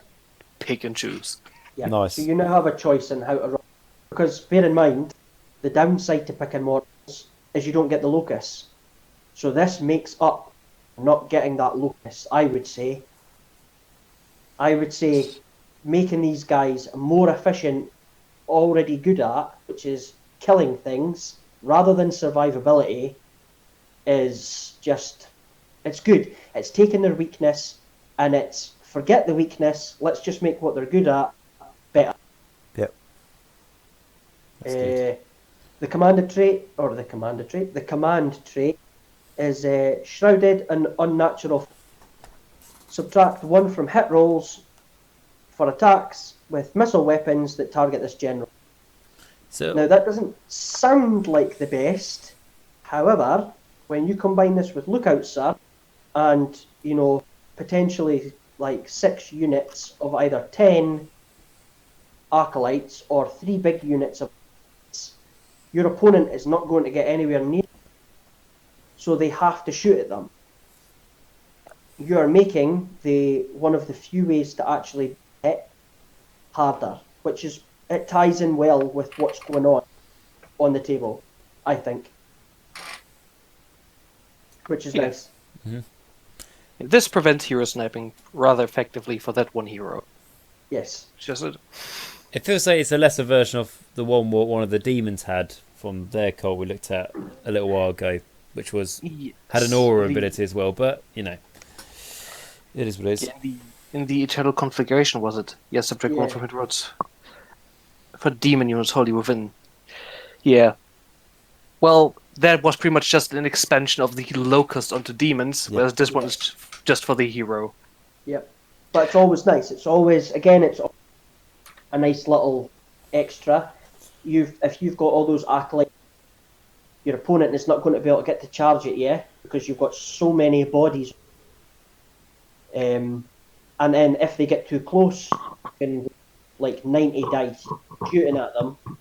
So even Lookout Sir is not going to help save their hero, but it might help save yours, which is nice. I also like their artifact, which is doubling down on the ranged aspect of it, which is the Chainfire Amulet. If the unmodified hit roll for an attack made with a missile weapon by the bearer is 6, that attack inflicts D3 mortal wounds on the target and the attack sequence ends. That's great on a Keeper of Secrets, I think, because it has 2d6 shots with its staff. Oh, you mean a lot of change? I'm sorry. A lot of change. Blasphemy. Don't mention the keeper word here. I'm sorry, but for some reason, Keeper of Secrets sound also kind of Tzeentch to me. Sorry. Well, it's keeping the secrets. Whereas you know, and Tzeentch is all about. Yeah, exactly. And Tzeentch is all what about. What happens in Slaaneish's realm stays in Slaaneish's realm. Wink, wink. So sadly for me, I was kind of hoping that when they did this book, they would drop an acolyte specific, like sort of just like a beefed up acolyte that could be a hero that would buff things, and they didn't. So this doesn't tie in great with the mortal because there's not many mortals that can actually shoot, which is sad. But it does encourage you to bring demons. It does encourage you to sort of not just stick to the mortal keyword. If you want to take advantage of this, you know, bring a lot of change. So you're getting the spellcast in, you're getting that big sort of centerpiece mod. Okay, his buff doesn't really help the acolytes, but he's still a good spell. And this just makes it so he's better at killing stuff outside of spellcasting, which is always a bonus. Yeah, because I'm just looking through the mortal heroes, and the only other mortal. Yeah, they tend to have only have one shot. Yes, which is a shame. Yeah. But even still, even if you put it on the Gaunt Summoner, you still have an opportunity to do extra. Extra wounds is always nice. On the other hand, I would imagine, even if you play Mortal Heavy, you still always want a lot of change. The model is just too good to pass up. Yes, I mean, don't get me wrong, the new Magister model that's this gets a missile attack, but as you say, it's only one, so it's not the best. And it's still just a 1 spell per turn spellcaster without Bony. So, but this is more an instance. This is more attacks than an addition to what's happening. However, I don't think this subtracts away enough to make the rest of the coven not a good choice. It's still a good choice, just on the command trait, the command ability, and the itself are very good. Cool. Right, so I'll move on to the next one then. So the next one will be... Is it one I can pronounce? We'll find out. Yes. The Guild of Summoners. Okay, so I'll read the ability for this one. So, if your army has the Guild of Summoners keyword, your fate points can only be used to summon Lord of Change units. Instead of a fate point cost of 30, a Guild of Summoners Lord of Change costs 9 fate points to summon the first time, 18 points the second time, and 30 points fate points each time thereafter for the rest of the battle. So essentially it's an easier way for you to get your Lord of Change onto the battlefield. Now, quick question. So your Lord of Change, obviously, that you'll be summoning on, obviously, you know, you can't give it an artifact or a command trait. Can you give it a new spell when it sets up on the battlefield? Can you give it a spell from the lore? I think you can. That's always a thing that is going to be debated. I think we spoke about this last time. Yeah, as well. I think we did. Yeah, the argument was, well, you choose it during army creation, or when you add it to your army, but then again, summoning always state that this model is added to your army, so it's just the instant where you select the spell or not. Yeah, I think the way we looked at it is when you build your army list, when you submit a list to a tournament organizer or something like that, you have to write that in your artifacts and know what spells they've got.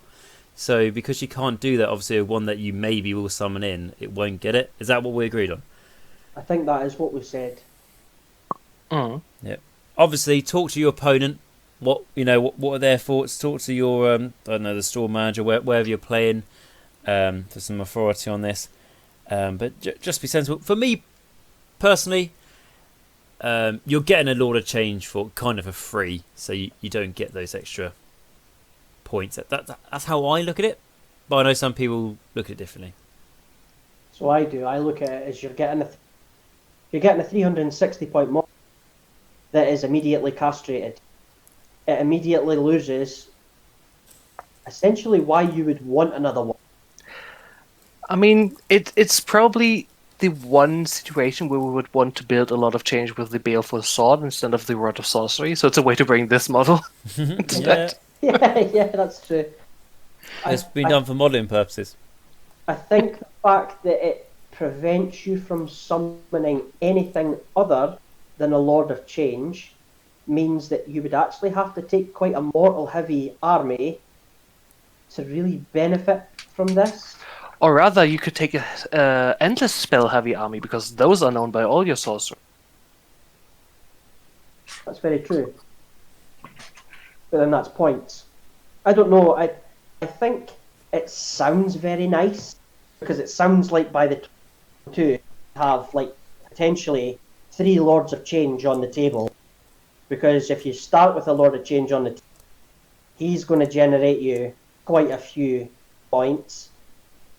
The start of turn 2, you're going to have 2 Lords of Change on the table, which are going to generate you that are going to generate lots and lots of points. But they're not particularly great at combat, which is where they don't really want to be. They're okay, but they're not great at it. And they're not the best at shooting either. Their attacks are very swingy. The Rod of Sorcery is very swingy. I have rolled many a times where I have got 3, and it just does nothing. This is a scenario where I would wish that the Lord of Change would have the Nagash treatment, as in they can cast Arcane Bolt as many times as they wish. Yes. This would benefit this greatly, but sadly, it's not meant to be. Just However, that one. I think this cult is very good in scenarios where only heroes can control objectives. Because those heroes are going to be hard to remove and are very mobile. How quickly, I mean obviously it's dependent, but how quickly are you going to get that Lord of Change onto the table? How quickly is it going to be for you to get those? What are those 9 fate points? Is it turn 2? Back end. Yeah, you'll probably get your first one. You'll get it on turn 2, I would think. Well, depends. The last time we discussed an artifact which you would always want to take with this, which was the Demon Spark, I think, which generates you, what was it, 3 at the start of the game? Yes, you immediately get 3. Yes. So all you would need to summon an additional Lord of Change would be 6 spells to go off. So this might be an instance where you would tell your opponent, when you see the opponent has made spellcasters, please go first. Yes. There is an issue to this that is nothing to do with the game side of things, but it's to do with your finance. They are £85 a shot. This is a very expensive way to play Tzeentch. I'm just going to put that out there because I don't think a lot of people will think of that not until much later on, that this is very, very expensive. I just want to say it. But very expensive. And when you're living anywhere, when you're living anywhere in the EU, weep at the 110 euros per Lord of Change. Yeah, so for us, it's a that's not including any discounts or anything. Yeah, it's if you take it from that, 3 Lords of Change is what, 255 quid. 330 euro. Yeah, that's just something to consider. Many change lying around. If you have lots lying around, then great. This is the one for you. This might be just one to slide a pass on. Well, maybe if you want one with the staff and one with the sword and have Kara's Fate Weaver as a third, this could work out for you. But yeah, just from a non-game perspective, this is very financially heavy. It's like the Keepers of Secrets thing, where bringing multiple of them is very nice and it looks very good.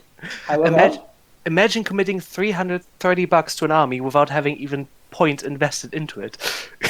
Yeah, you have one on the table. You still have 3 battle line to pick. So yeah, I think that's a valid point for listening, especially if people are looking to get into and they are kind of piggybacking videos together. This is very expensive, very expensive. So let's just decide.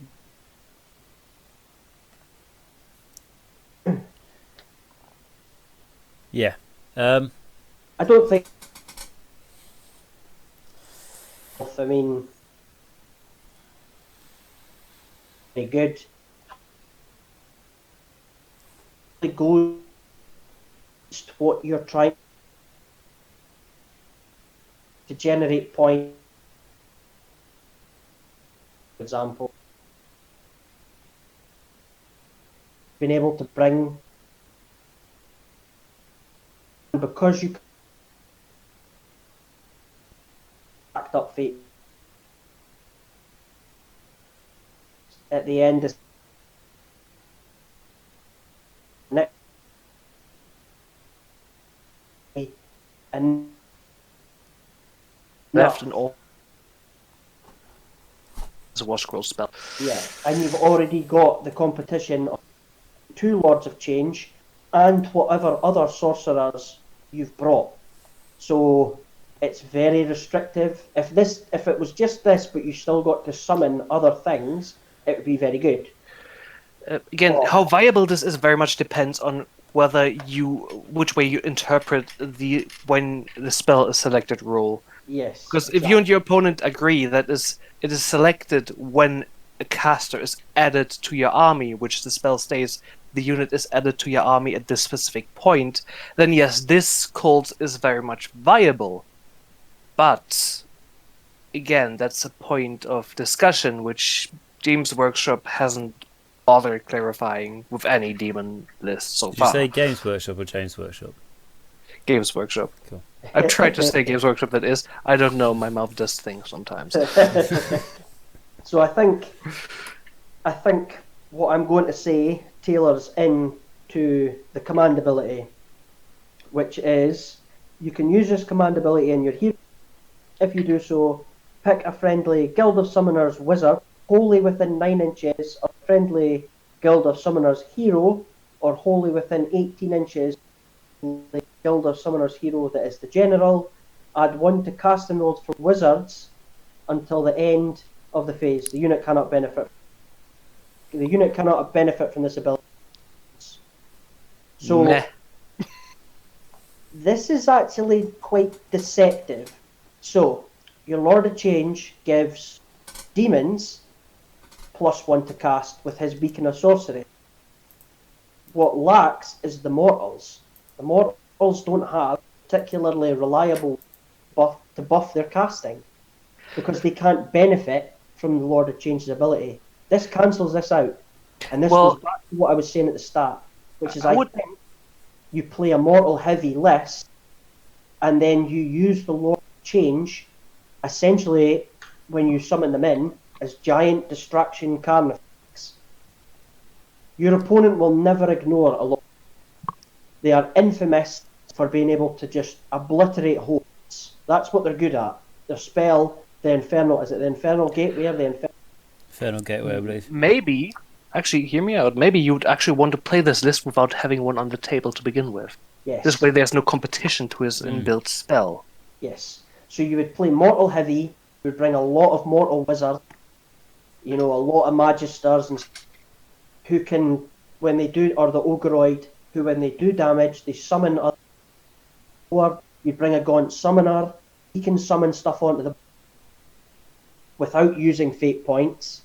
Then you use your fate points that you've stocked up to drop a Lord of Change in, who can then generate more fate points, can throw out mortal wounds, and is generally quite scary. Your opponent pressured to deal with him, because if they ignore him, he's going to be chucking out that Eternal spell, which is going to absolutely it doesn't matter to place it on, it's going to do damage. It's going to inflict wounds.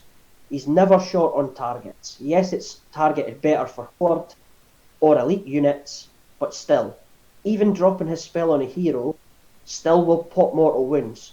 And because of the way summoning works, you can stack up your heroes, so you can essentially have a line of heroes that are throwing out mortal wounds. But yes, I would run this list, or this change coven, in a mortal heavy list, with lots of smaller casters Well, that I are would not overlapping each other.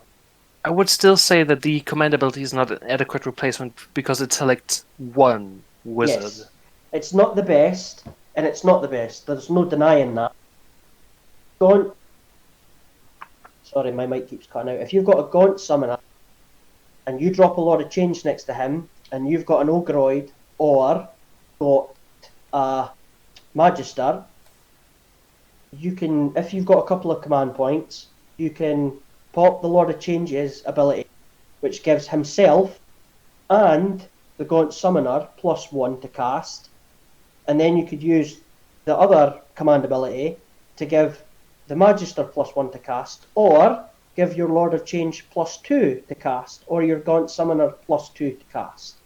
So this could stack up quite well, and can make your spells very reliable, because it doesn't say mortal, just says wizard and hero. But the unit can only benefit from this command ability once per turn. Once per turn. But it doesn't say that it can't stack the sorcery. So you can stack this ability, what I'm reading, you can stack this ability.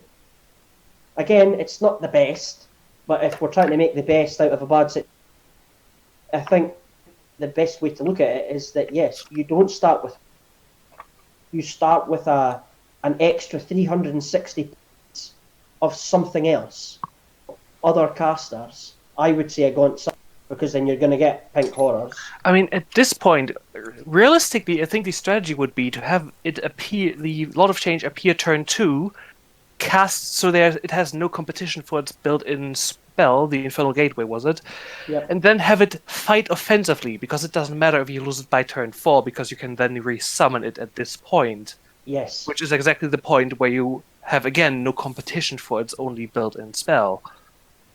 Yeah, so it kind of feels that this army feels like it wants to run as a horde army. You want to make it so that you have as much on the table as you physically can when you start, and then you are only adding to that. Gaunt Summoners, Magisters, adding in Lords of Change, because you cannot summon in other things. So you can't summon in, you can't summon in Pink Hordes or Heroes or anything. All you can do is summon in Change. However, your opponent will now know that if they are casting spells, they are making you one step closer to dropping a 360 point monster on the table. Yeah, and when you focus on mortals, it's not all that difficult to get 6 mortal small little casters on the table, which can then generate 6 up to 6 points per turn. Yep, and if you take one demon caster, you can take the artifact that gives you +3 fate points. Yes. So yeah, you can stack this up very, very quickly. And like I say, if you take a summon, you can drop then 10 pink horrors on the table. So you've got lots of acolytes or Zangors or however you want to play it. And then you stack on top of that, you essentially summon in a demon wing onto the table. I have to say I like the idea that in this list you don't want to play the Lord of Change like you usually would in the Yes. back spellcasting. This one you want to fling at the enemy because you can replace it. And you want to replace it because having 2 is not that much of a benefit because the spell slot is already taken. Yeah, so how I was saying, like you stack the Beacon of Sorcery and you Will of the Arcane Lord ties in very well to the command trait. Very well into the command trait.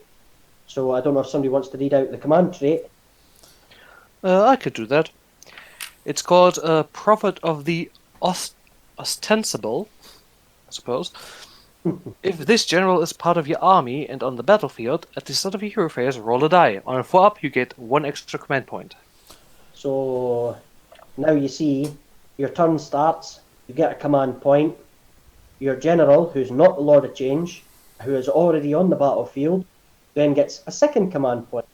You then summon in that Lord of Change, ping off Beacon of Sorcery ping off the sorcery next to a Gaunt. Then you use the other command ability to either plus or make your more bit more reliable. You'd almost think that I've been reading this and thinking quite hard about the past. Yeah, I mean, this list, the nice thing about the Guild of Summers is that it doesn't rope you into any type of unit choices. You could very well play this one with Enlightened. Yes. Yep. Or you could go full demon. You can still benefit from this. Yeah, because everything works. Because with all the others, there tend to be something to go for, and none of those things have so far been like Skyfires or Enlightened. Yep. So I don't want to move on too quickly, but the Artifact of Power only kind of, to me, reinforces that Zangors and Acolytes are the way to go pejoratively, because the Artifact of Power is the Brimstone Familiar. Do not take Battle Shock tests for friendly Guild of Summoner units while they're wholly within 12 inches of the bearer. Your Acolytes, who have rubbish bravery, are now immune to Battle Shock. Yeah, but this kind of dissuades one from horrors because they say do not and not you may not. Yes. Because horrors want to take battle shock tests for the possibility of a 1. But like you say, but things like Skyfires and Enlightened, they've only got a bravery 6 as well, haven't they? So yes. So I think the trick is with this to me wants you to start on the board with a majoritively mortal army, and as the game progresses, you essentially start to add demons in. So you take a Gaunt, add in horrors, and then you start adding in Lords of Change. I have to say I like the idea of using that artifact of power for a flanking force with a Fate Master following around Zango Enlightens on disc. Yep. So That sounds like fun. this to me is this to me gives this particular change coven huge amounts of flexibility. There is no, I don't think there is one particular set way that this has to run to work. If you want to start Demon Heavy, then start Demon Heavy. If you want to mix it up and have Zangors, Acolytes, and Demons, you're not punished for doing that. Because you can take a mix of smaller heroes because you are not taking the change on the table to start with. Magister's, 110 points? I think he's 110 points. Let's see. Either way, filling up those 6 leader slots is going to be easy with cheap models when you Yes, don't take and a lot of change to consider. exactly. And then all of a sudden, turn 2, you drop a lot of change on the table. Your opponent is going to go, what is going on here? And he only adds because he basically gives demons better spell cast. The Magister's only 100, the basic one. So you could take 3 and an endless spell for the cost of 1. Okay, you wouldn't take 3, but you could take a Gaunt Summoner for 240 points and a Magister, and you are still 20 points up. So this is, I think the other armies focus heavily on, you either take Acolytes, or you either take Flamers, or you take Screamers, whereas this is kind of saying, build your army, and then as a byproduct of taking this, you will summon in Lords of Change. As long as there are spells, as long as spells are being cast, you will get a Lord of Change. Basically for free. And that's how I would run this. I would run this either Zangor heavy and have lots of Zangor stuff with a Gaunt Summoner, or I would run Acolyte heavy. Again, I would keep the Gaunt Summoner because you're basically getting him for nothing because you're not taking the Lord of Change, and then you're going to get Pink Horrors. And yeah, this is an army that doesn't get particularly worse as the turns go on, because you're going to bring on something that can essentially floor your opponent's elite units or their hosts at the top of turn 2. Plus, you've already got a full models. I think this cult wants to run the Tome of Eyes to give the keeper, to give the Lord of Change the Parchment Curse spell for a second spell slot. Yes. So that's like a match made in heaven. Yeah. So this is a very. I don't think it sounds very one-sided when you look at it. It sounds like it basically wants you to take and buy lots of Lords of Change. You could go buy with 2 if the first one dies quick enough. Yeah, exactly. So, which you probably would, but you're going to more aggressively use that Lord of Change to put pressure on your opponent. This might also actually have you want to build them with the sword. Yes. Yeah, for the first time ever. I think the mindset has to change, and it has to change. As we've said, don't take them on the table to start with. Fill up those points with endless spells. Fill up those points with extra heroes. Take blocks of infantry and let them die. Let the infantry die. Let your heroes work. Let them cast spells, and then drop down a Lord of Change at the top of turn 2 and just wreak havoc. I like this change coven, but I do think it is very different. It's very different from what we're used to, and I actually like that. I think that's very, very good. Is it mega competitive? No, I don't think so. But to make your opponent cry, yes. and I find the ones that are mega competitive, particularly at the moment for Zeech, shall we say, I don't think they're always going to be like that. I think, like we talked about, there's going to be a nerf or something along those lines. So this seems to be, because this is like quite middle of the road, that it's not really going to get nerfed. Yes, this is fun and flavorful. It's what I would bring for friendly games, which There are you go. not what I would bring to tournaments No. where I want to be cookie cutter. No, exactly. Right, okay, and with that one, that is the last of the cults, the guilds, whatever you want to call them, for Zeech. So we were going to look at the battalions in this video as well. How this video has now gone on for quite some time, because to be in all fairness, there's a lot to talk about when it comes to the guilds and cults. So if it's all right with you two, what we'll probably end up doing is we'll probably end up making this a 4-part series and do, because otherwise, I mean, like I'd say we'll talk about the battalions in 20 minutes, but it will go on for at least an hour discussion probably on that alone. And it is obviously work and stuff in the morning, but like it's come up to 20:11 UK time. Max, who's joining us in Germany, it's It's now actually Monday for Max. it's now Monday. He's working today. It's the 3rd of the 2nd already. So I think we'll talk about them when we're not fueled on caffeine. Yeah, Sounds good. I think the whole fact is that these change covens are very, very good. Yes. And you cannot short, even the Screamer one, we did not just zoom past it. We still spoke about it, and well, that's it, isn't it? We can't just. I mean, there's some armies that I review. I'll be honest. There's some things that I can just go through them. I can just go bin it off. Like I don't know. For example, when I covered the Trogoths, as part of the Gloomspite Gits, I love Trogoths so much.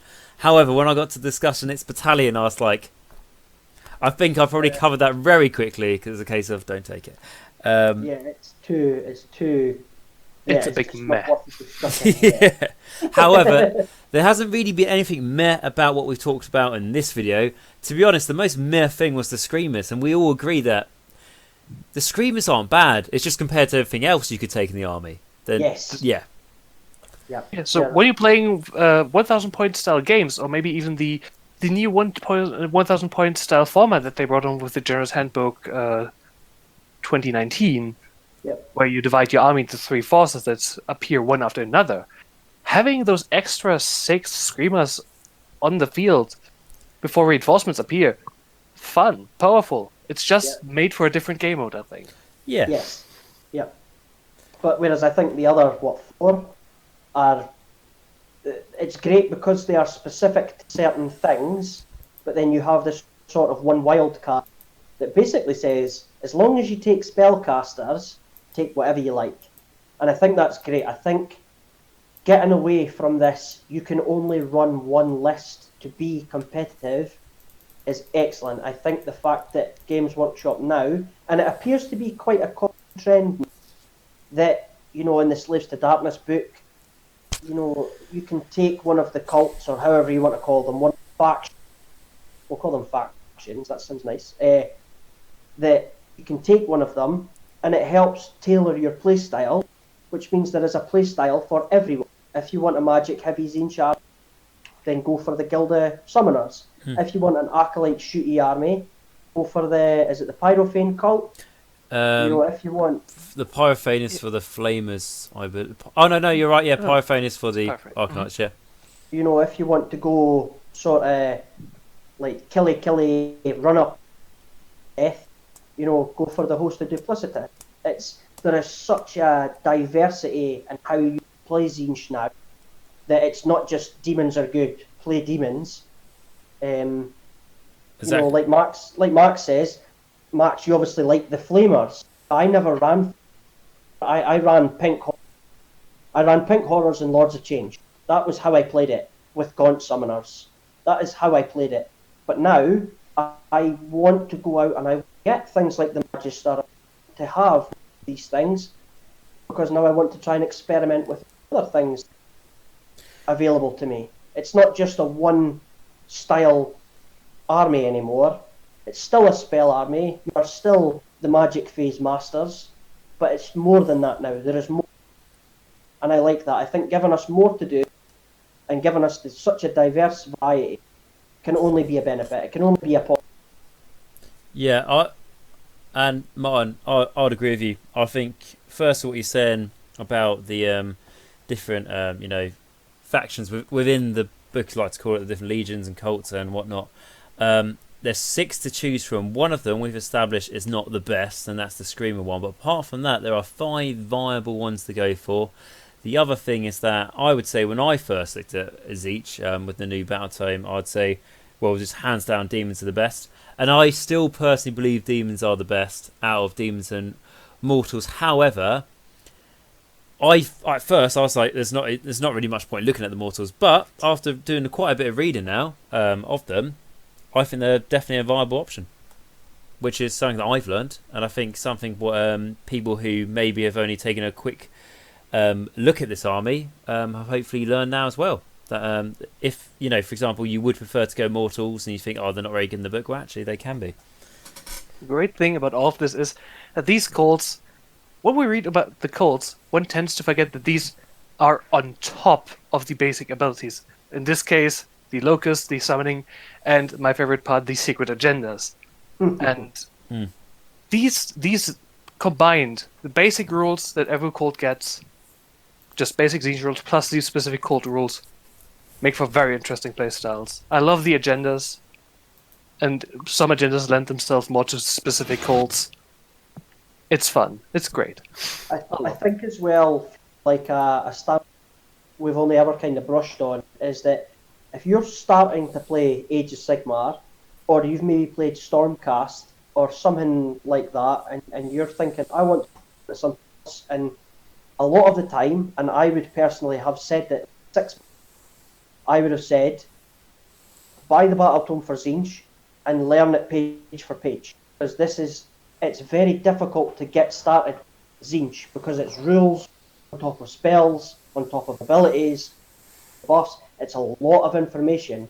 I can now take this and I can break this down, and I could teach somebody how to play Tzeentch very easily across a few games. Because the first game I would say to them, let's forget lots of stuff. Let's forget about the guild. Let's forget about, the battalions and whatnot. Let's just play basically. Let's play with your spells. Let's play with your units. Take the things you like and let's go. If you enjoy it after, then you look at the covens and you might say, well, I really like doing this. I really like this model. There is a change coven for that now. And then you can add on to that. And then you can add on to it again with the battalions. And then you can start thinking, it's this to me.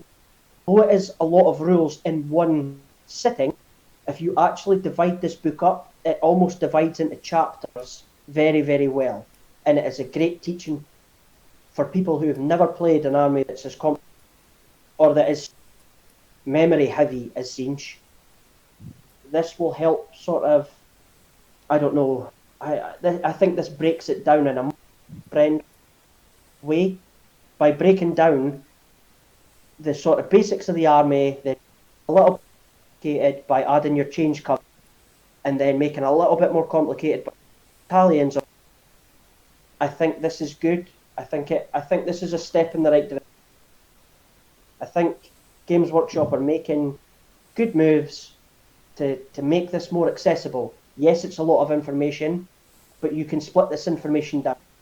You can learn one part of the army well, and it doesn't feel like you're entirely missing out.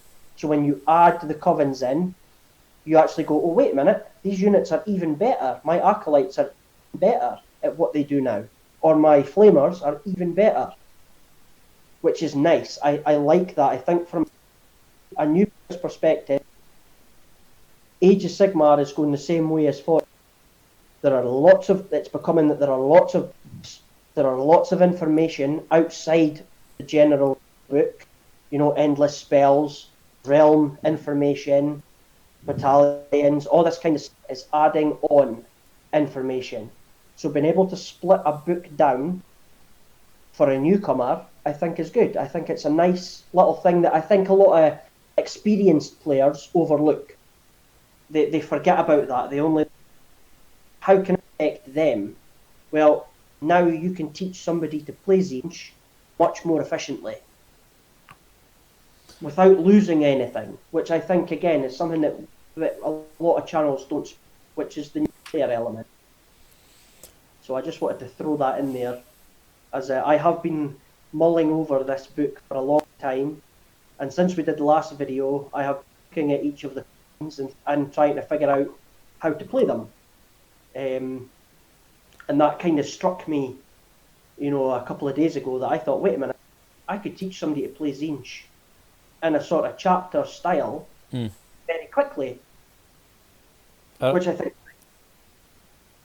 So I was just going to say, Martin, I was going to say I agree with what you're saying there. Some good points, and that's why, like for example, some YouTubers and everyone, some channels out there can fantastically cover like a whole army in one video.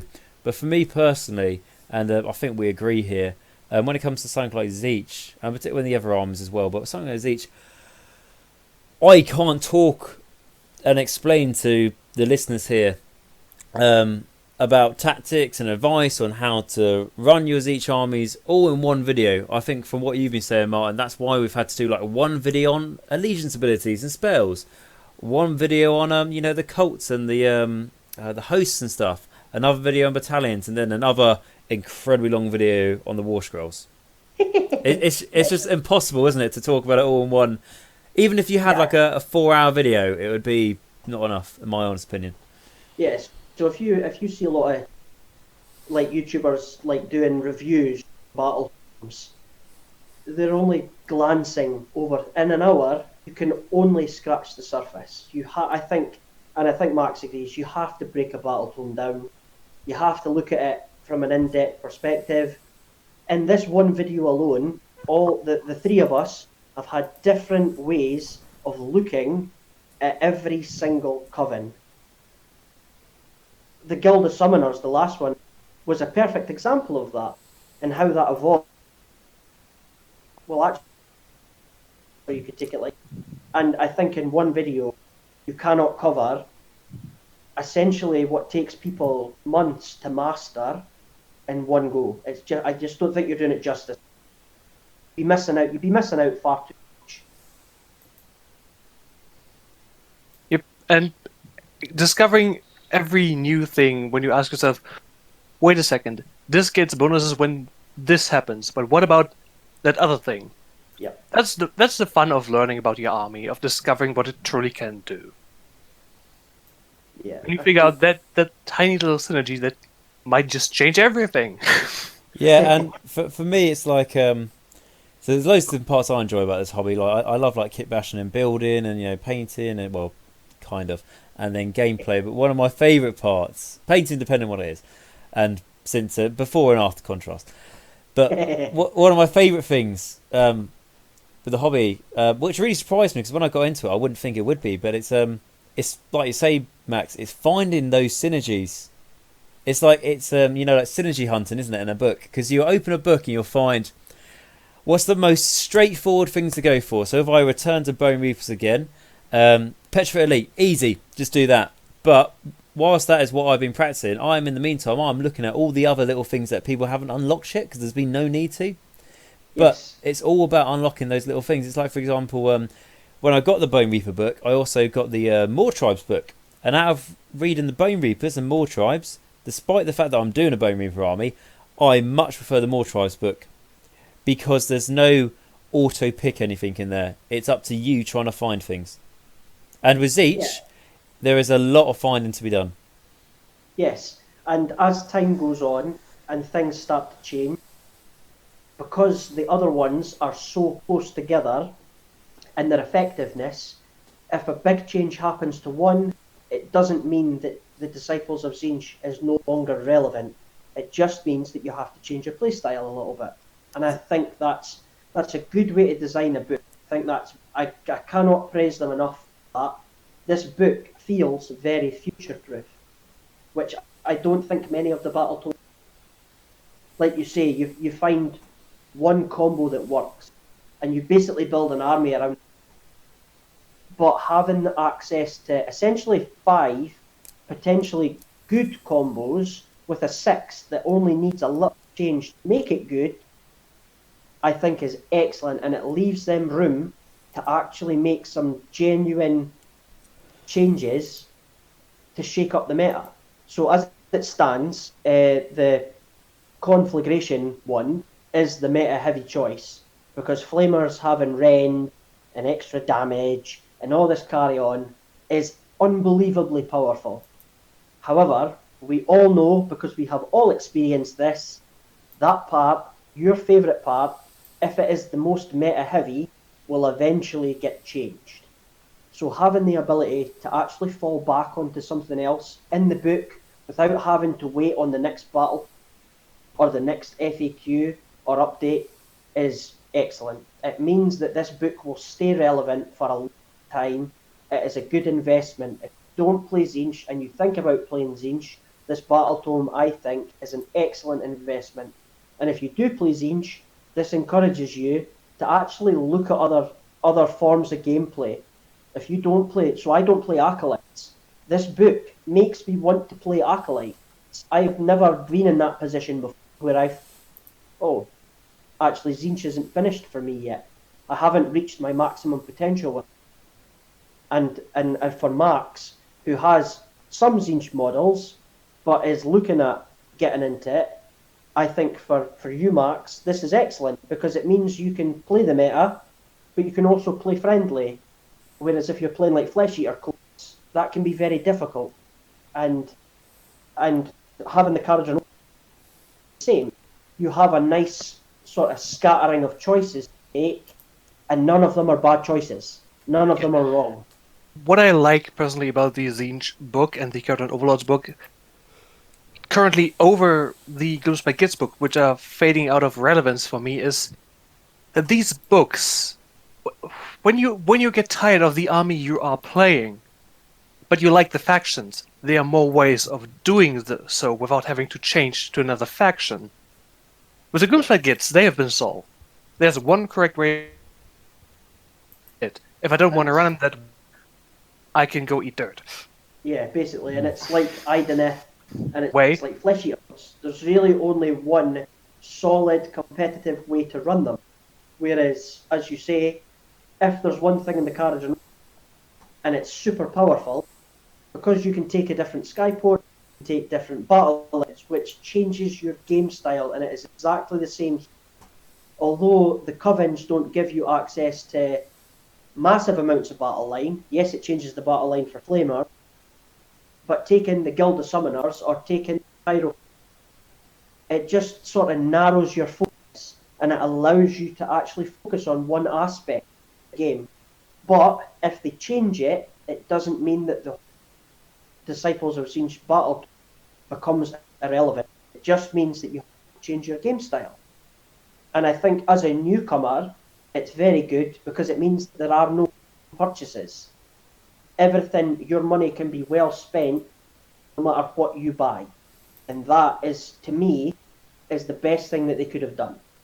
It means that every time you spend money on this hobby, which let's not pretend that it's not, as an expensive, it's a worthwhile purchase. Yes. And I think that's great. So when you want to change up your army, because there are multiple ways of playing it, you can use the models you already have and just buy what you still need. You don't have to buy an entirely new book, entirely new battle line, entirely new whatever. Yep. Tzeentch is great. You can still run the horrors in a Pyrophane cult until you have enough models to replace those. Or you can, it's just have such a widespread to choose. I don't think you're ever going to be stuck. Yeah, agreed. And right, okay, so with that, we'll have to wait until the next video to go into the battalions, which will be good. We'll try and do that as quickly as we can. Again, it does rely on when we are all available to do it, as I think it is great having thoughts from all three of us. Like I say, if I was doing it by myself, I'd only give you my opinions on what I think it's going to be like to fight it, not really play it. So I think it works really well. So we'll try and do that as quick as we can. Hope within the next couple of weeks, I'd say, if all goes well. Yeah. I think that's reasonable. So for everyone who's been listening to this, if you're still listening right now, thank you very much for watching. I understand that our mics haven't been the best all the times, but overall it's been okay. So thank you for your patience on that one. I wanted to say thank you very much for watching this. If you did enjoy it, please like, subscribe and comment down below, so that does massively help. And a huge shout out to our patrons. I had a recent patron who's just joined up. Forgive me, I can't remember your name right at the moment, but I'll remember it for next time and I'll give you a special shout out. So thank you for those guys who really do help the channel. And again, as always guys, got any questions, let me know down below and I'll be happy to help. Okay guys, so remember, until next time, Nagash is all and all is one in Nagash.